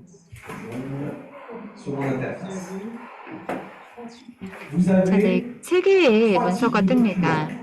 자, 왼쪽은 바로 이 네덜란드 기자가 사진을 보내준 겁니다. 그래서 지금 이 육류가 포장된 그런 모습들을 볼 수가 있으세요. 들어가 보면은 이제 포장지에 그런 모습이 나와 있고, 그리고 나서 RGM이라는 이제 ERGM이라고 하는데 이제 축산 회사입니다. 브라질 회사이고요. 그래서 유럽으로 이제 수출을 하는 그런 축산회사라고 보면, 가공회사라고 보면 되고, 그리고 세 번째가 바로 이바마라는 곳인데요. 이바마라고 하는 것은 바로 브라질에서 이 환경과 관련된 단속을 하는 그런 사이트입니다. 그래서 실제로 브라질에 있는 모든 가축 농장들이 리스트업되어 있고 이게 합법인지 불법인지를 알려주는 그런 사이트입니다. 실제로 실존하는 그런 사이트입니다. 이바마 같은 경우에는 실제로 브라질에서 운영이 되고 있는 사이트고요. 모든 그런 농장들을 다 리스트업하고 있고 ERGM 같은 경우에는 저희가 이름을 좀 바꾸긴 했지만 어쨌든 브라질에서 1위의 축산 가공업자이고 그리고 실제로 저희가 이제 그 사이트에 들어갈 수가 있습니다. 제가 어떤 가이드를 드리지는 않겠지만 일단 여기 다큐멘트가 있는데요. 책자가 있는데 저희 이제 조사의 목적은 바로 실제로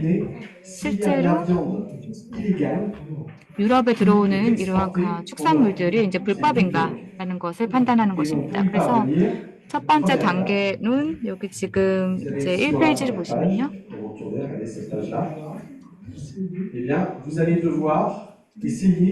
한 농장을 찾아야 되는데 이 농장에서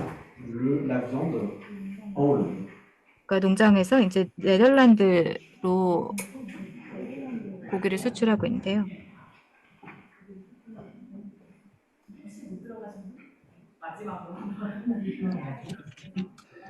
네, 그래서 아까 말씀드렸던 그런 사진들, 고기 사진들을 좀 보시고 어떤 정보가 있는지를 찾아보시면 좋을 것 같습니다.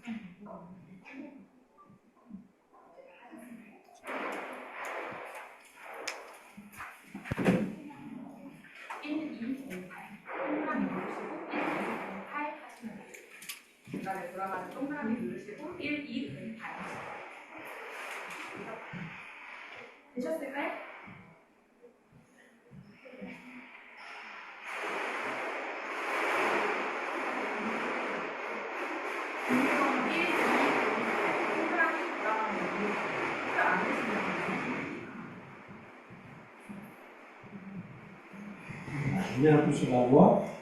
네, 그래서 실제로 아이들이 이제 어떻게 하는지를 조금 힌트를 드리면서 말씀을 드리면요.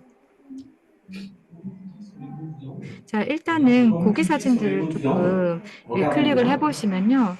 이 라벨이 있습니다. 그래서 이 라벨마다 똑같은 정보가 하나 있는데요. 어떤 정보가 지금 이렇게 똑같나요? 네, 지금 선물 받은 두 분을 제가 지금 기다리고 있는데요. 네, 맞습니다. 네, 번호가 있습니다. 일단 배치 번호가 있죠. 네, CIF가 있습니다. 이 배치 번호를 통해서 우리가 그 농장을 찾을 수가 있습니다.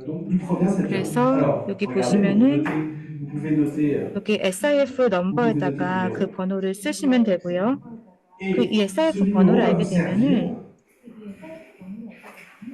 네, 프랑스 수출용 육류 라벨에서 SIF 번호를 찾으세요. 그래서 이거를 번호를 갖다가 그다음에 이 RGM 사이트로 가서 검색을 할 수가 있습니다. 이 SIF 번호를 입력을 해서 검색을 할 수 있습니다. 저도 한번 해볼 텐데요.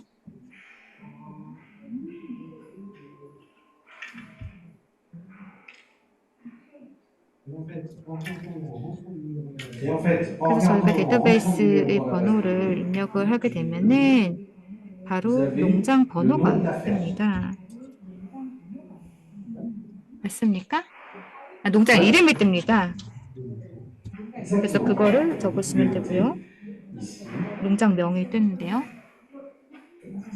네, 맞습니다.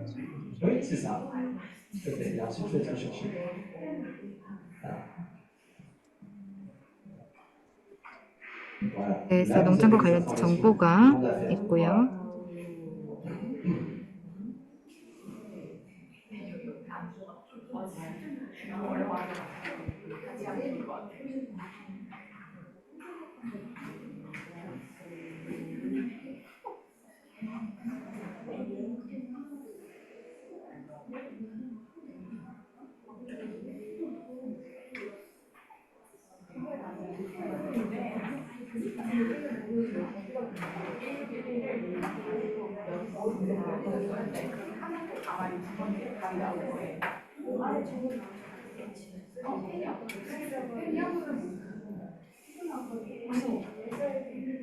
네, 밑에 있습니다.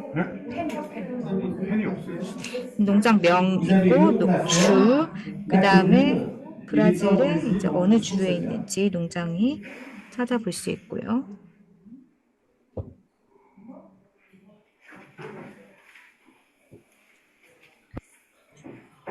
자, 다 하신 분들께 이제 말씀을 드리면, 자, 세 번째, 아까 말씀을 드렸던 그 이바마로는 뭘 할 수 있을까요? 이바마 데이터베이스는 뭘 할 수 있을까요?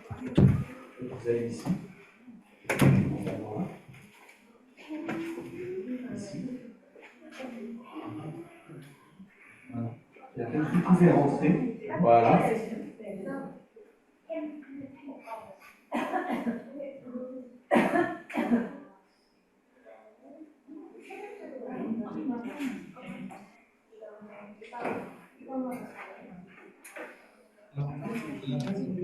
네, 사실 이바마라는 이 데이터베이스를 통해서 네, 지금 잘 하고 계신데요. 일단 농장명이 있으니까, 그리고 또 주와 도시를 아시니까 저희가 주와 도시 꼬뮌을 입력을 하게 되면 합법적인 농장인지 불법적인 건지 확인을 할 수가 있습니다.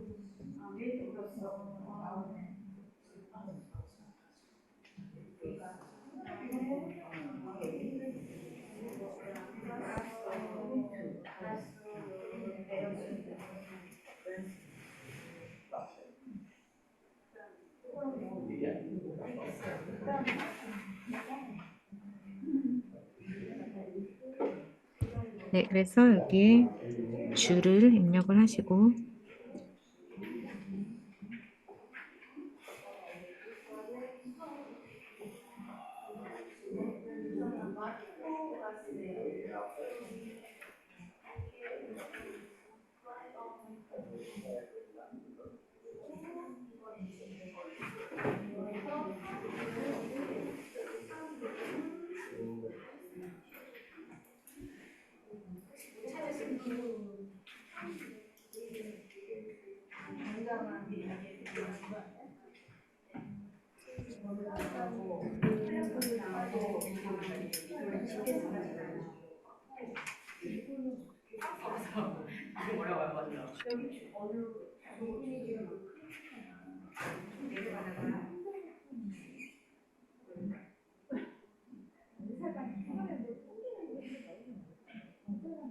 네, 그래서 Alors du coup, question qui vaut donc 네. un cadeau. 답변 드리는 분께 선물을 드리도록 하겠습니다. 질문을 드리려고 하는데요. 네, 저희가 찾은 이 네덜란드에서 찾은 이 육류 같은 경우는 합법 농장에서 왔나요? 불법적인 농장에서 왔나요? 네, 합법적인 농장에서 왔습니다. Légal. Ce qui est logique. 논리적이죠. 당연하죠. 네, 레갈이라고 하신 것 같은데요. Ah oui, c'est vrai que vous savez pas, oui, c'est vrai, ils n'ont pas le micro. 네, 레갈이라고 많이 하신 것 같습니다. 합법이라고 하셨는데요. 네, 당연하죠. 왜냐하면은 Parce que il y a que de la viande légale, en fait. 유럽에 오는 것은 다 합법이잖아요. 합법이 아니면은 사실 유럽에서 통과는 안 시켰겠죠. 자, 그러면 Alors du coup, 이 작업을 한 다음에 vous avez fait ça. Je vais vous 어떤 방식으로 진행이 되는지 조금 더 보여드리도록 하겠습니다. On a de nouveau 네, 그래서 여기 이제 아까 그 기자가 있는데 이 기자가 qui va nous annoncer 얘기를 합니다. que 어떤 내부 고발자가 있는데 a communiqué au journaliste qui a été tué des données 그래서 이 confidentielles. 운송과 관련된 또 운송 교통과 관련된 그런 정보를 아까 죽임을 당했던 그 기자한테 누군가가 이제 전달해 줬다라고 해요. Et 그래서 en faisant quasiment la même manipulation, c'est-à-dire en recherchant 저희가 이제 농장명이라든지 아니면은 뭐 운송 데이터 그리고 CIF 그런 번호들을 보니까 실제로 아까 찾았던 그 합법적인 농장에서 불법적인 농장으로 이동해 있는 것을 알게 되었습니다. 실제로 이 합법적인 농장에서 네덜란드로 수출이 되었던 게 알고 보니까 불법적인 농장에서 왔다라는 것이죠. 합법적인 것으로 가기 전에요. 그게 바로 이제 가축 세탁입니다. 네, 좀 복잡해 보이긴 하지만 좀 이해를 하셨나요? 혹시 질문 있으신가요? Est-ce qu'il y a des questions?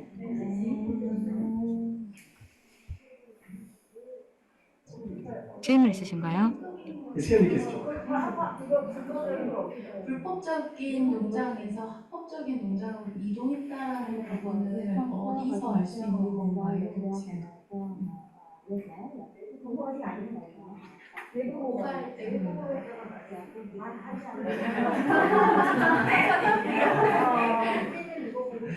어떻게 알 수 있냐고요? 왜냐하면은 이 운송 데이터가 있었습니다.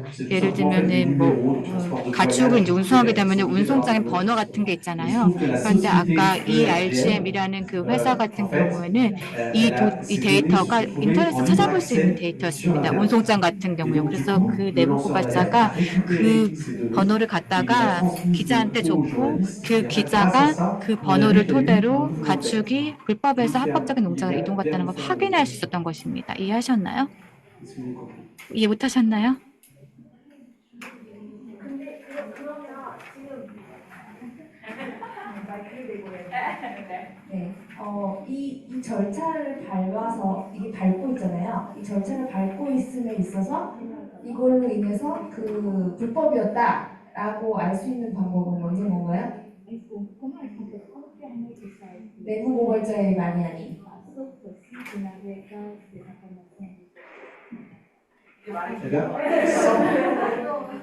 근데 고발자 정보가 없으면 알 수 없습니다. 알 수 없습니다. 불가능합니다. 왜냐하면은 일단 목적이 이런 합법적인 것을 위장하는 것이잖아요.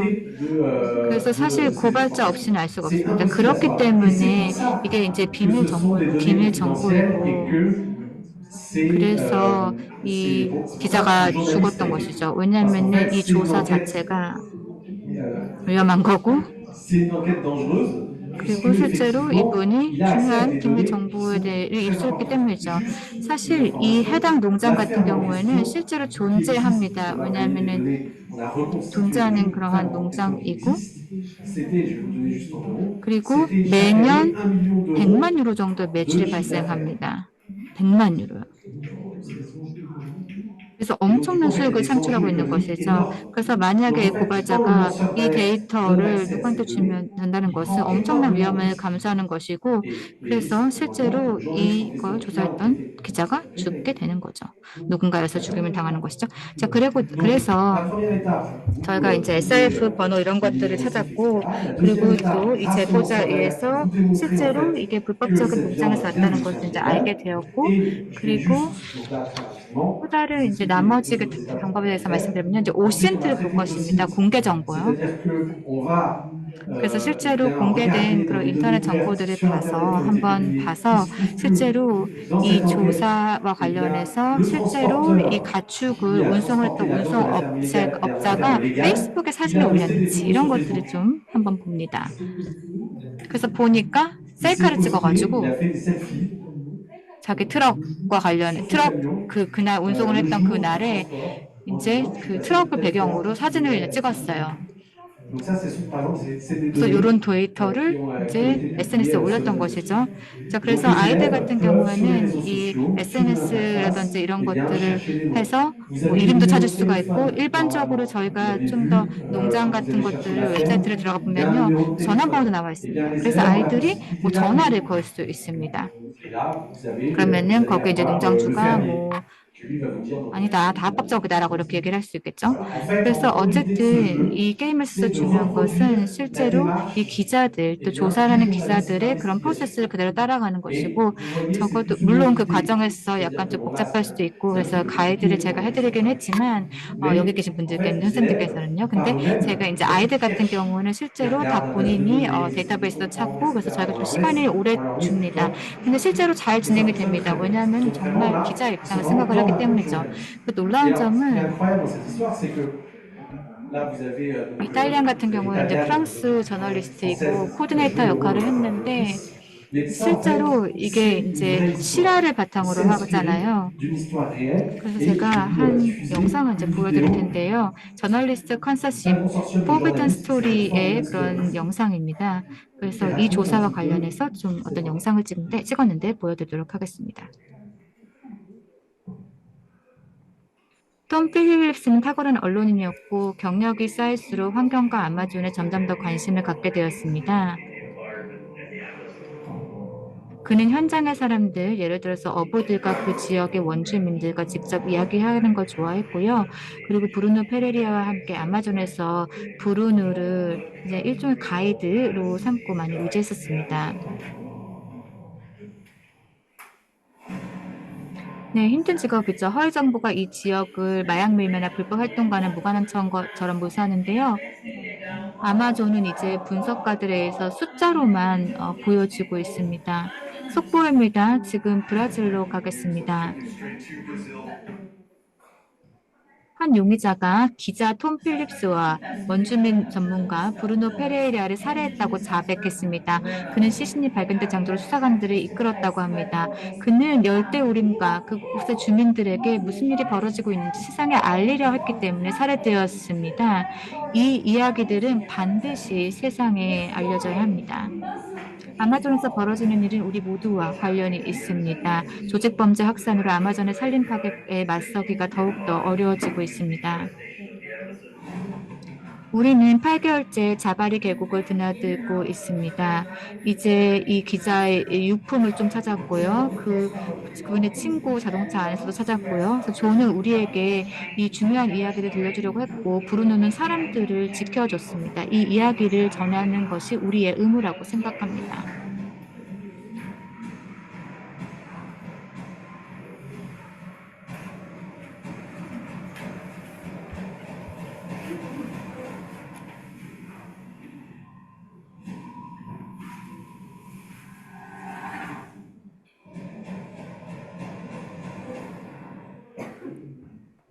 네, 그래서 잘 이해가 되셨나요? 영상이 통역이 잘 되었기를 바랍니다. 네, 지금 이제 영상 소리가 잘 안 들어서 영어로만 들어왔는데 네, 다들 잘 이해를 하셨나요?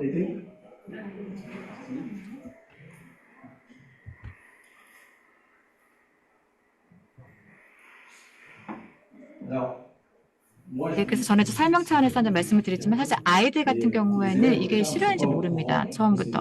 그래서 아이들 같은 경우에는 실제로 이게 정말 이제 실화라는 걸 알게 되면 충격입니다. 영상을 보여주면요. 그래서 이 톰 필리스라고 그리고 이제 브루노 페라 같은 경우는 2022년도에 살해를 당했는데요. 최근에 있었던 실화인 거죠. 그래서 거기에서 저희가 영감을 얻어서 약간 이제 게이밍적인 그런 요소들을 또 그 롤과 관련된 요소들을 이제 저희가 좀 가미를 하고 약간의 변형을 해서 이런 것들을 만들었지만 어쨌든 이 조사의 본질이라고 하는 것은 실제로 저널리스트 톰 필리스가 있었던 저널리스트 컨설턴트가 했던 그런 조사였습니다. 그래서 이제 아이들 같은 경우에는 이 사건이 얼마나 엄중한지에 대해서 깨닫게 되기도 하고 그래서 이 이야기가 이제 실화를 바탕으로 했다는 부분에 있어서 많이 놀랍니다. 그래서 이제 아이들의 이런 과정을 통해서 저널리스트들이 아주 특정한 컨소시엄에서 어떻게 일하는지 알게 되고요. 그리고 또 이 기자들이 서로를 이제 보완해주는 역할을 합니다. 아까 제가 말씀을 드렸지만 어떻게 이제 불법에서 합법으로 갔는지 아냐 뭐 이런 것들을 여쭤보셨는데요. 사실 저희가 이러한 데이터베이스, 그러니까 제보자의 말에만 의존할 수 없는 것이죠. 실제로 이 브라질에 있는 기자들 같은 경우도 이런 것들을 조사를 하고 있습니다. 이 사람들도 목숨을 걸고 현장에 가가지고 이 농장이 합법인지 아닌지를 이제 보죠. 확장을 했는지 안 했는지를 볼 수 있죠. 그래서 제가 아까 말씀드렸듯이 오신트 정보에 대해서 말씀을 드렸는데 이제 공개 정보라고 하는데요. 실제로 조사를 하는 기자들 같은 경우는 나사의 그 위성 사진들을 사용을 해서 이 농장 주변, 그러니까 불법 농장 주변을 저희가 이제 볼 수가 있고, 그리고 지난 5년간의 그런 그 면적을 저희가 추이를 볼 수가 있거든요. 그래서 지난 이제 3년 동안에, 이 몇 년 동안에 이 농장 자체가 그 면적을 3배 이상 증가한 것을 볼 수 있다. 그럼 돈을 많이 벌고 있다는 것이죠. 네, 이런 식으로 저희가 나사의 위성 사진을 또 사용을 해서 이 농장이 확장을 했는지 지난 5년 동안 안 했는지 이런 것들을 볼 수 있습니다. 확장했다는 것은 하나의 증거가 될 수 있는 것이죠. 뭔가 이게 왜냐하면은 사실 이 합법적인 농장이라고 하면은 그리고 이렇게 확장을 하는 것이 사실 불법입니다. 아마존 숲에서는요. 네, 질문 있으신가요? 그리고 마지막 영상을 보여드리도록 하겠습니다. 마지막 영상 같은 경우에는 실제로 저널리스트들이 실제로 취재를 한 내용입니다. 그래서 아이들이 거의 본인들이 이 게임을 하면서 봤던 똑같은 이미지들을 보게 됩니다.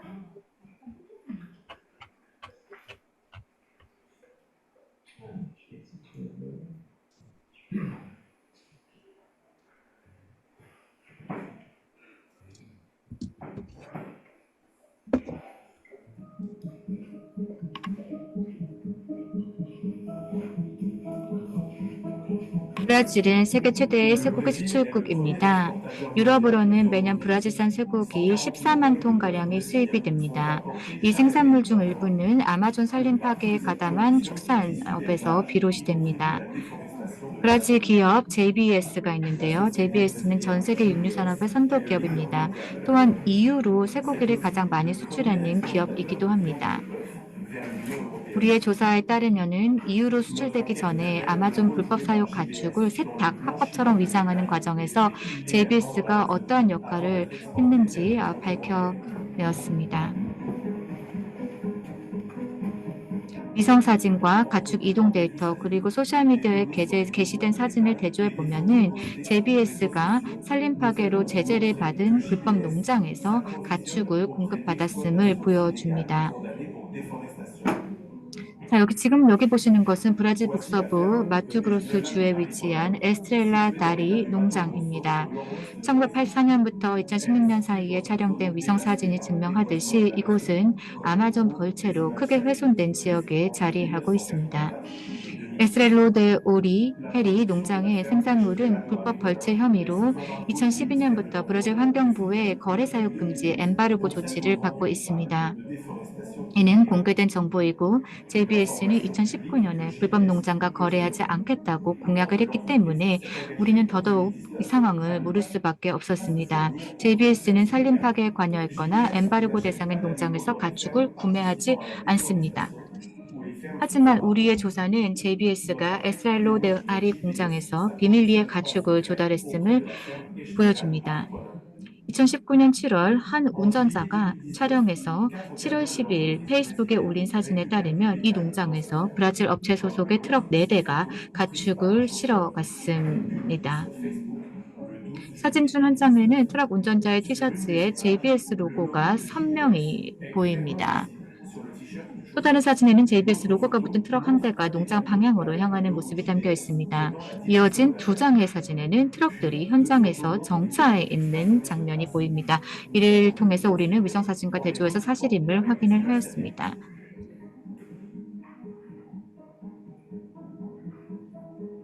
해당 페이스북 게시물에서 운전자는 이렇게 썼습니다.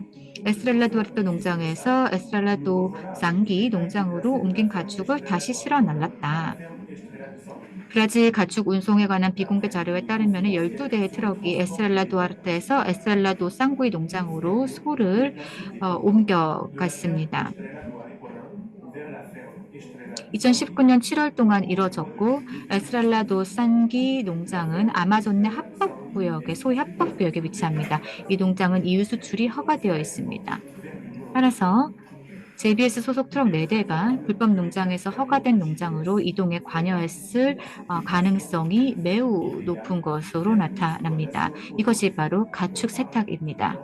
브라질 가축 이동 자료에 따르면 2018년 6월부터 2019년 8월 사이에 불법 사육지에서 나온 소 7,000두가 EU 수출 전 세탁이 되었습니다.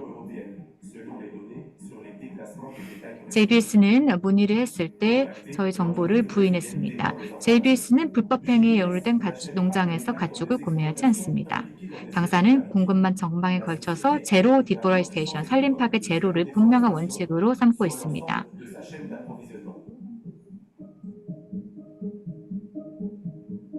또한 우리의 조사에 따르면 2019년 여름에 에스트렐라 다리 보닝 농장 운영자들은 아마존 깊숙한 지역에서 화재를 일으켰습니다.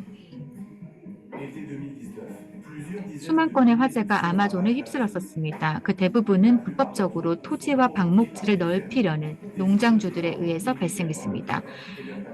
나사가 수집한 데이터에 따르면 JBS가 공급받는 이 불법 농장 주변에서 여러 차례의 발화 지점이 확인이 되었습니다.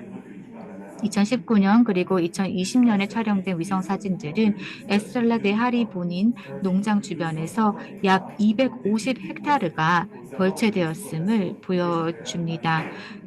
자이르 볼소나로 대통령이 2019년 초 집권한 이후 아마존 벌채는 폭증하였습니다.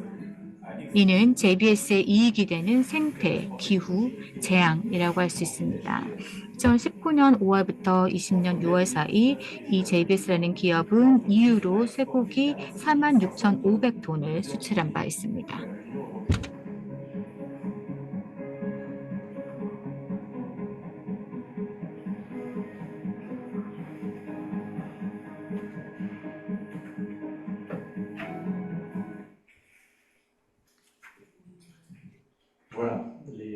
네, 그래서 이 조사를 이제 요약한 영상인데요. 제가 마지막으로 이제 말씀을 드린 것은 이제 JBS, 원래 이제 JB였었습니다. 아까 제가 2RGM이라는 회사라고 말씀드렸잖아요. 저희가 이제 이름만 좀, 이제 바꿨는데 이 회사가 공개적으로는 이제 살림 벌채를 하지 않는다라고 얘기를 하고 있죠. 하지만 사실 이 저널리스트가 해야 되는 것은 이렇게 상충되는 부분들을 이제 밝혀내는 것이죠. 비판적인 그런 사고를 바탕으로 뭔가 사실을 파헤쳐야 됩니다.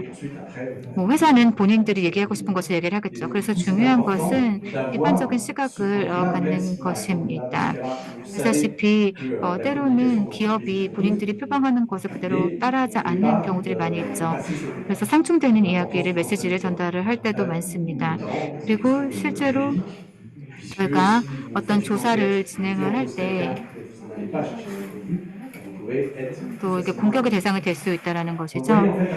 그래서 어쨌든 저희가 이러한 엑서사이즈를 통해서 이 미디어 정보 교육에 대한 개념을 이제 좀 알려주고 그리고 또 오픈 데이터와 관련해서 다양한 질문들을 해보고 그리고 출처의 신뢰성 그리고 정보원 그다음에 내부 고발자 그리고 또 상충되는 그런 부분들이 무엇인지를 보고 또 환경 문제라든지 산림벌채 등과 관련된 기후변화 관련된 등 부분에 대해서도 논의를 할 수가 있습니다. 그리고 또 아이들이 이러한 작업을 통해서 실제로 저널리스트, 특히 탐사 보도를 하는 이런 기자들의 역할을 또 고충을 경험해 볼 수가 있었습니다. 그리고 또 1시간 정도 이제 디브리핑을 하는 시간을 마지막에 또 갖고요. 자, 그리고 제가 사실 이 네 번째 이제 시나리오에 대해서 말씀을 드렸는데요. 가장 좀 복잡한 그런 케이스라고 볼 수 있습니다. 왜냐하면 조사도 많이 해야 되고 또 기술적인 부분들도 좀 쉽지 않고 하는데 아까 말씀드린 시나리오 1, 2, 3 같은 경우는 좀 더 좀 간소화된 버전이고요.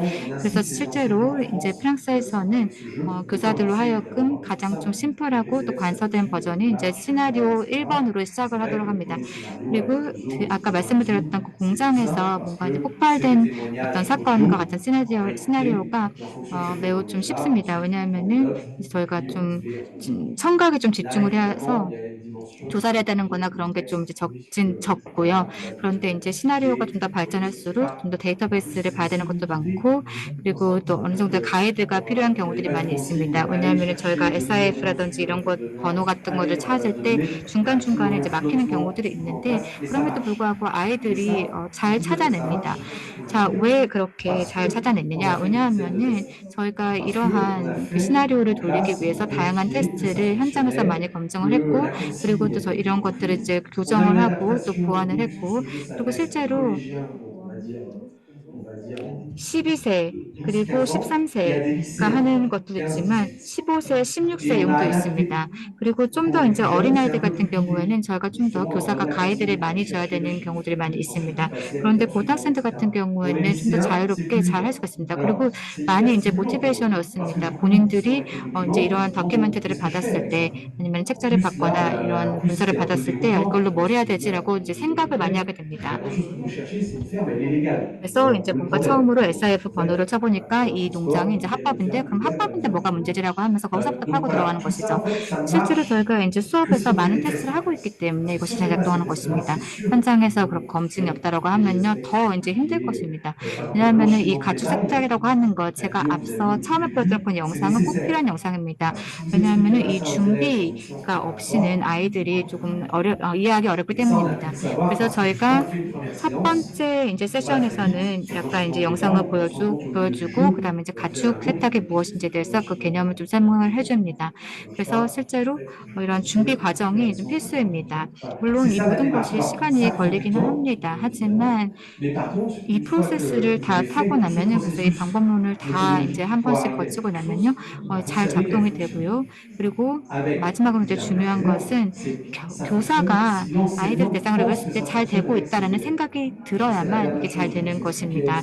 그래서 저희가 앞서 말씀드렸듯이 저희가 이제 원스톱 그런 솔루션을 드린다고는 했지만 사실 그 학교라든지 아니면 도시라든지 아니면 교실에 따라서 학급에 따라서 아이들의 그런 레벨이 다 똑같지는 않습니다.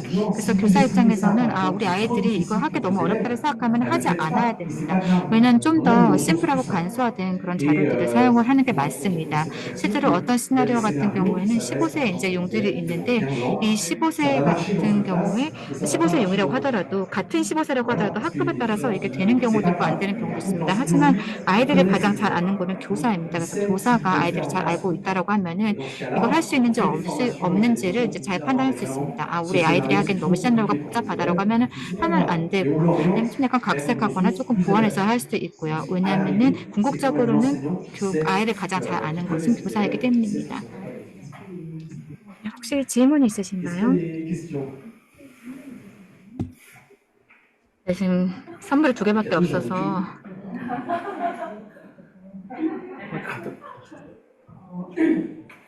아마 여기 계신 강사분들이 모두 학교에서 팩트체크 수업을 해보셨을 거예요.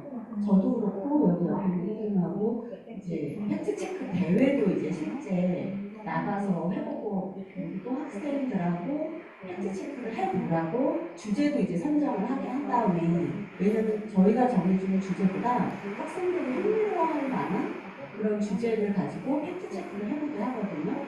그리고 실제 말씀해 주신 그 다양한 그 팩트체크 방법이나 또는 뭐 공신력 있는 신뢰 있는 그런 사이트 정도를 안내를 해주고 어디 정도에서 이렇게 자료를 찾을 수 있다라고 하면서 아이들이 이제 스스로 다 찾고 정리를 한 다음에 발표까지 하게 해요. 근데 중간에 고등학생 정도 되면은요 논문도 좀 읽고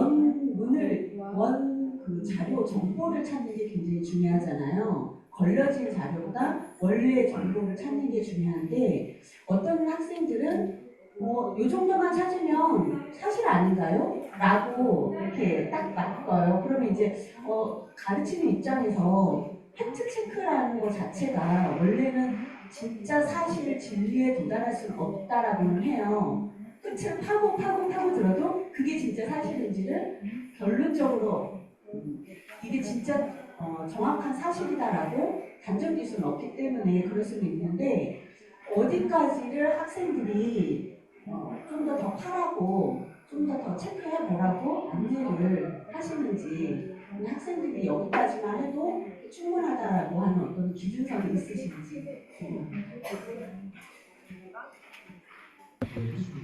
두 가지 이제 주제가 있다고 생각을 하는데요. 지금 말씀하신 거는 이제 팩트체킹이라기보다 지금 보신 거는 사실 팩트체킹이 아니고 이거는 이제 조사입니다. 그래서 실제로 이제 지금 보신 거는 이제 인베스티게이션이라고 볼 수가 있는데요. 이제 프랑스 같은 경우에는 팩트체킹과 관련해서 아주 중요한 주제를 다루고 있습니다. 그 팩트체킹을 할 수 있는 다양한 그런 사이트들이 있죠. 그리고 또 아이들에게 어떻게 정보를 검증할 수 있는지 가르치긴 합니다. 그런데 이 팩트체킹이라고 하는 것은 실제로 어떤 정보의 진위성을 이제 검증을 하는 것인데 이런 것은 기자들이 하는 방식이라고 생각하고 그래서 팩트체킹은 기자들이 하는 그런 영역이라고 생각합니다. 그런데 물론 아이들에게도 팩트체킹 관련해서 개념을 가르치죠. 이제 실제로 어떤 소스를 검증하기 위해서 다양한 소스를 발하라고 합니다. 만약에 아이가 내가 좀 더 가서 뭔가 조사를 해보고 싶다라고 하면은 이거는 어떻게 보면은 기자 영역의 팩트체킹이 돼버리는 것입니다. 물론 뭐 기자가 되고 싶어서 그렇게 하는 경우도 있겠지만 근데 아이들에게 뭔가 이러한 질문에 어떤 잘 의심이 가는 그런 정보에 대해서 기자가 할 수 있을 만큼의 그 정도 급의 그런 팩트체킹을 하라고 하면은 아이들이 조금 힘들어할 수 있겠죠.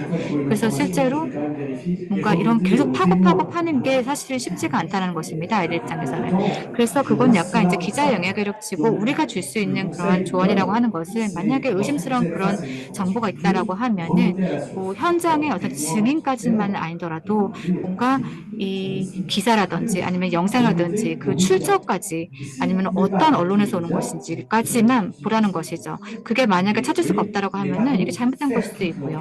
그래서 실제로 저희가 정말 파가지고 이것을 끝까지 다 색출하고 찾아내는 것은 쉽지는 않다는 것이죠. 그래서 아이들 같은 경우에는 말씀드렸던 이제 공장에서 이제 폭파 사고가 났던 그 시나리오 대해서 보도록 하겠습니다. 아이들은 때로는 그 수사관, 경찰 같이 이렇게 수사를 하는 경우들이 있는데요. 그래서 누가 뭔가 범인인지 이런 것들을 찾으려고 하는데 사실 저널리스트들은 그냥 이야기를 전달해 주는 것에 집중을 하잖아요. 그래서 어쨌든 그 우리가 팩트체킹과 관련해서 그 BP라고 하는 것은 또 직업에 따라서 다를 수가 있겠지만 어쨌든 학생들 입장에서는 물론 의심 가는 그런 정보를 볼 수도 있습니다. 그리고 내가 아는 것과 다른 사람들이 아는 것이 다를 수가 있습니다. 그런데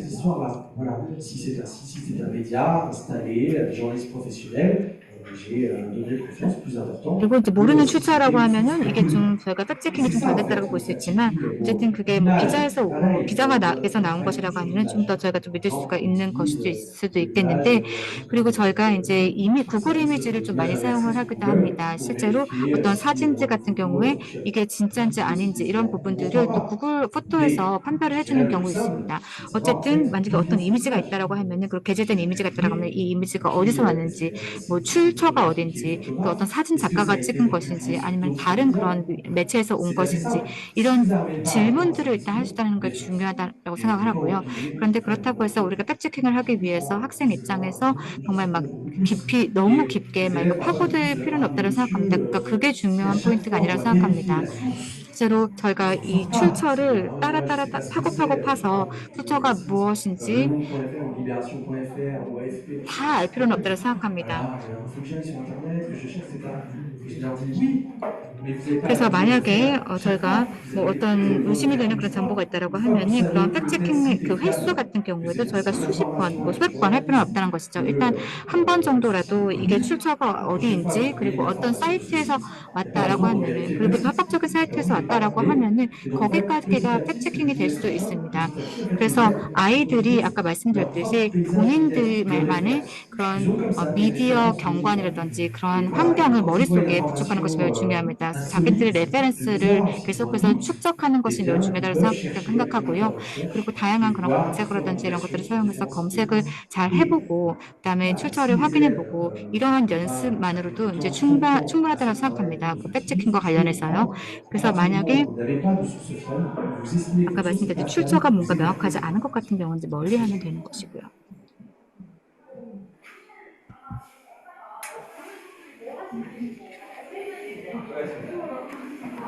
내용은 잘 이해가 되는데 선생님의 그 학습 목표, 그러니까 지향하시는 성향, 아이들이 이런 성향을 갖고 계속 사회에 나갔으면 좋겠다는 그 교육하실 때 그거 하나요. 근데 저희는 이제 저희가 팩트체크로 봤는데 뭔가 목표가 좀 다르신 것 같은 생각이 좀 있어서 선생님이 아이들이 이런 사냥을 갖고 이렇게 이런 미디어 생활을 했으면 좋겠다는 그런 활동 방향이 있으신지 궁금해요.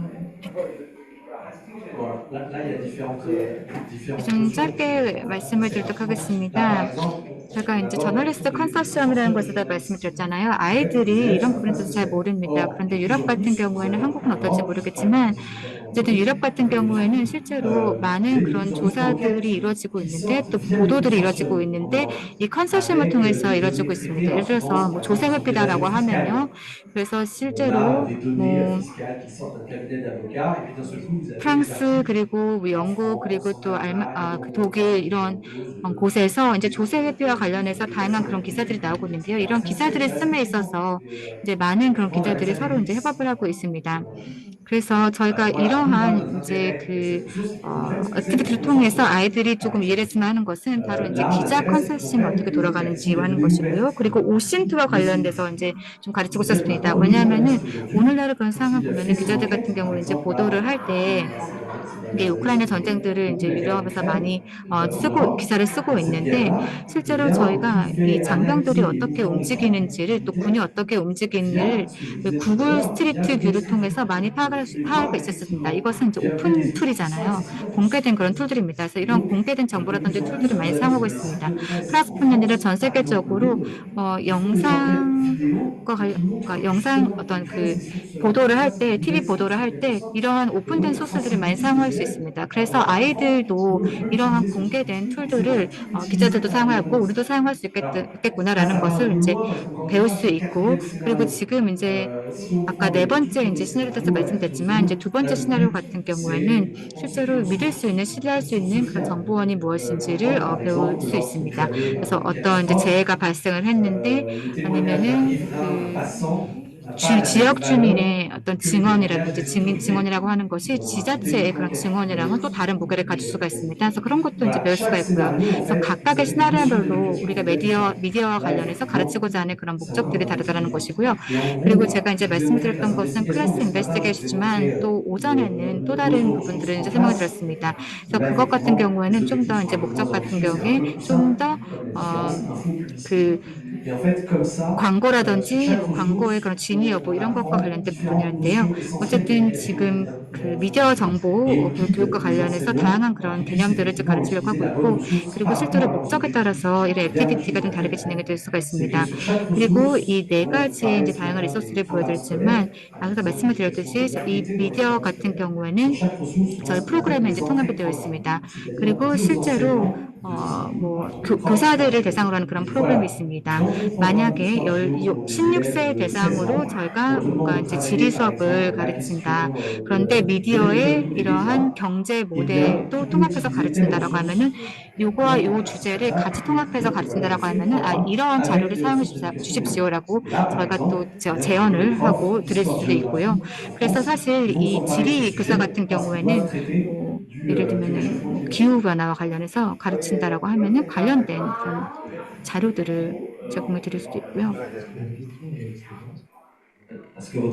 그래서 좋은 질문을 주셨는데요. 제가 한 가지 좀 첨언을 드리도록 하겠습니다.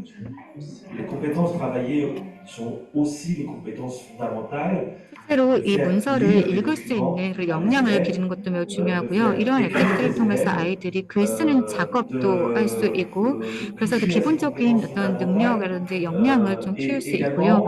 사실 21세기 같은 경우는 이러한 기본적인 역량들이 딸리는 경우들이 많이 있습니다. 그래서 다양한 그런 리소스를 접함으로써 아이들이 좀 기본적인 능력을 이제 향양을 하고 그리고 프랑스 같은 경우에는 이 미디어 정보 교육이라고 하는 것이 단순히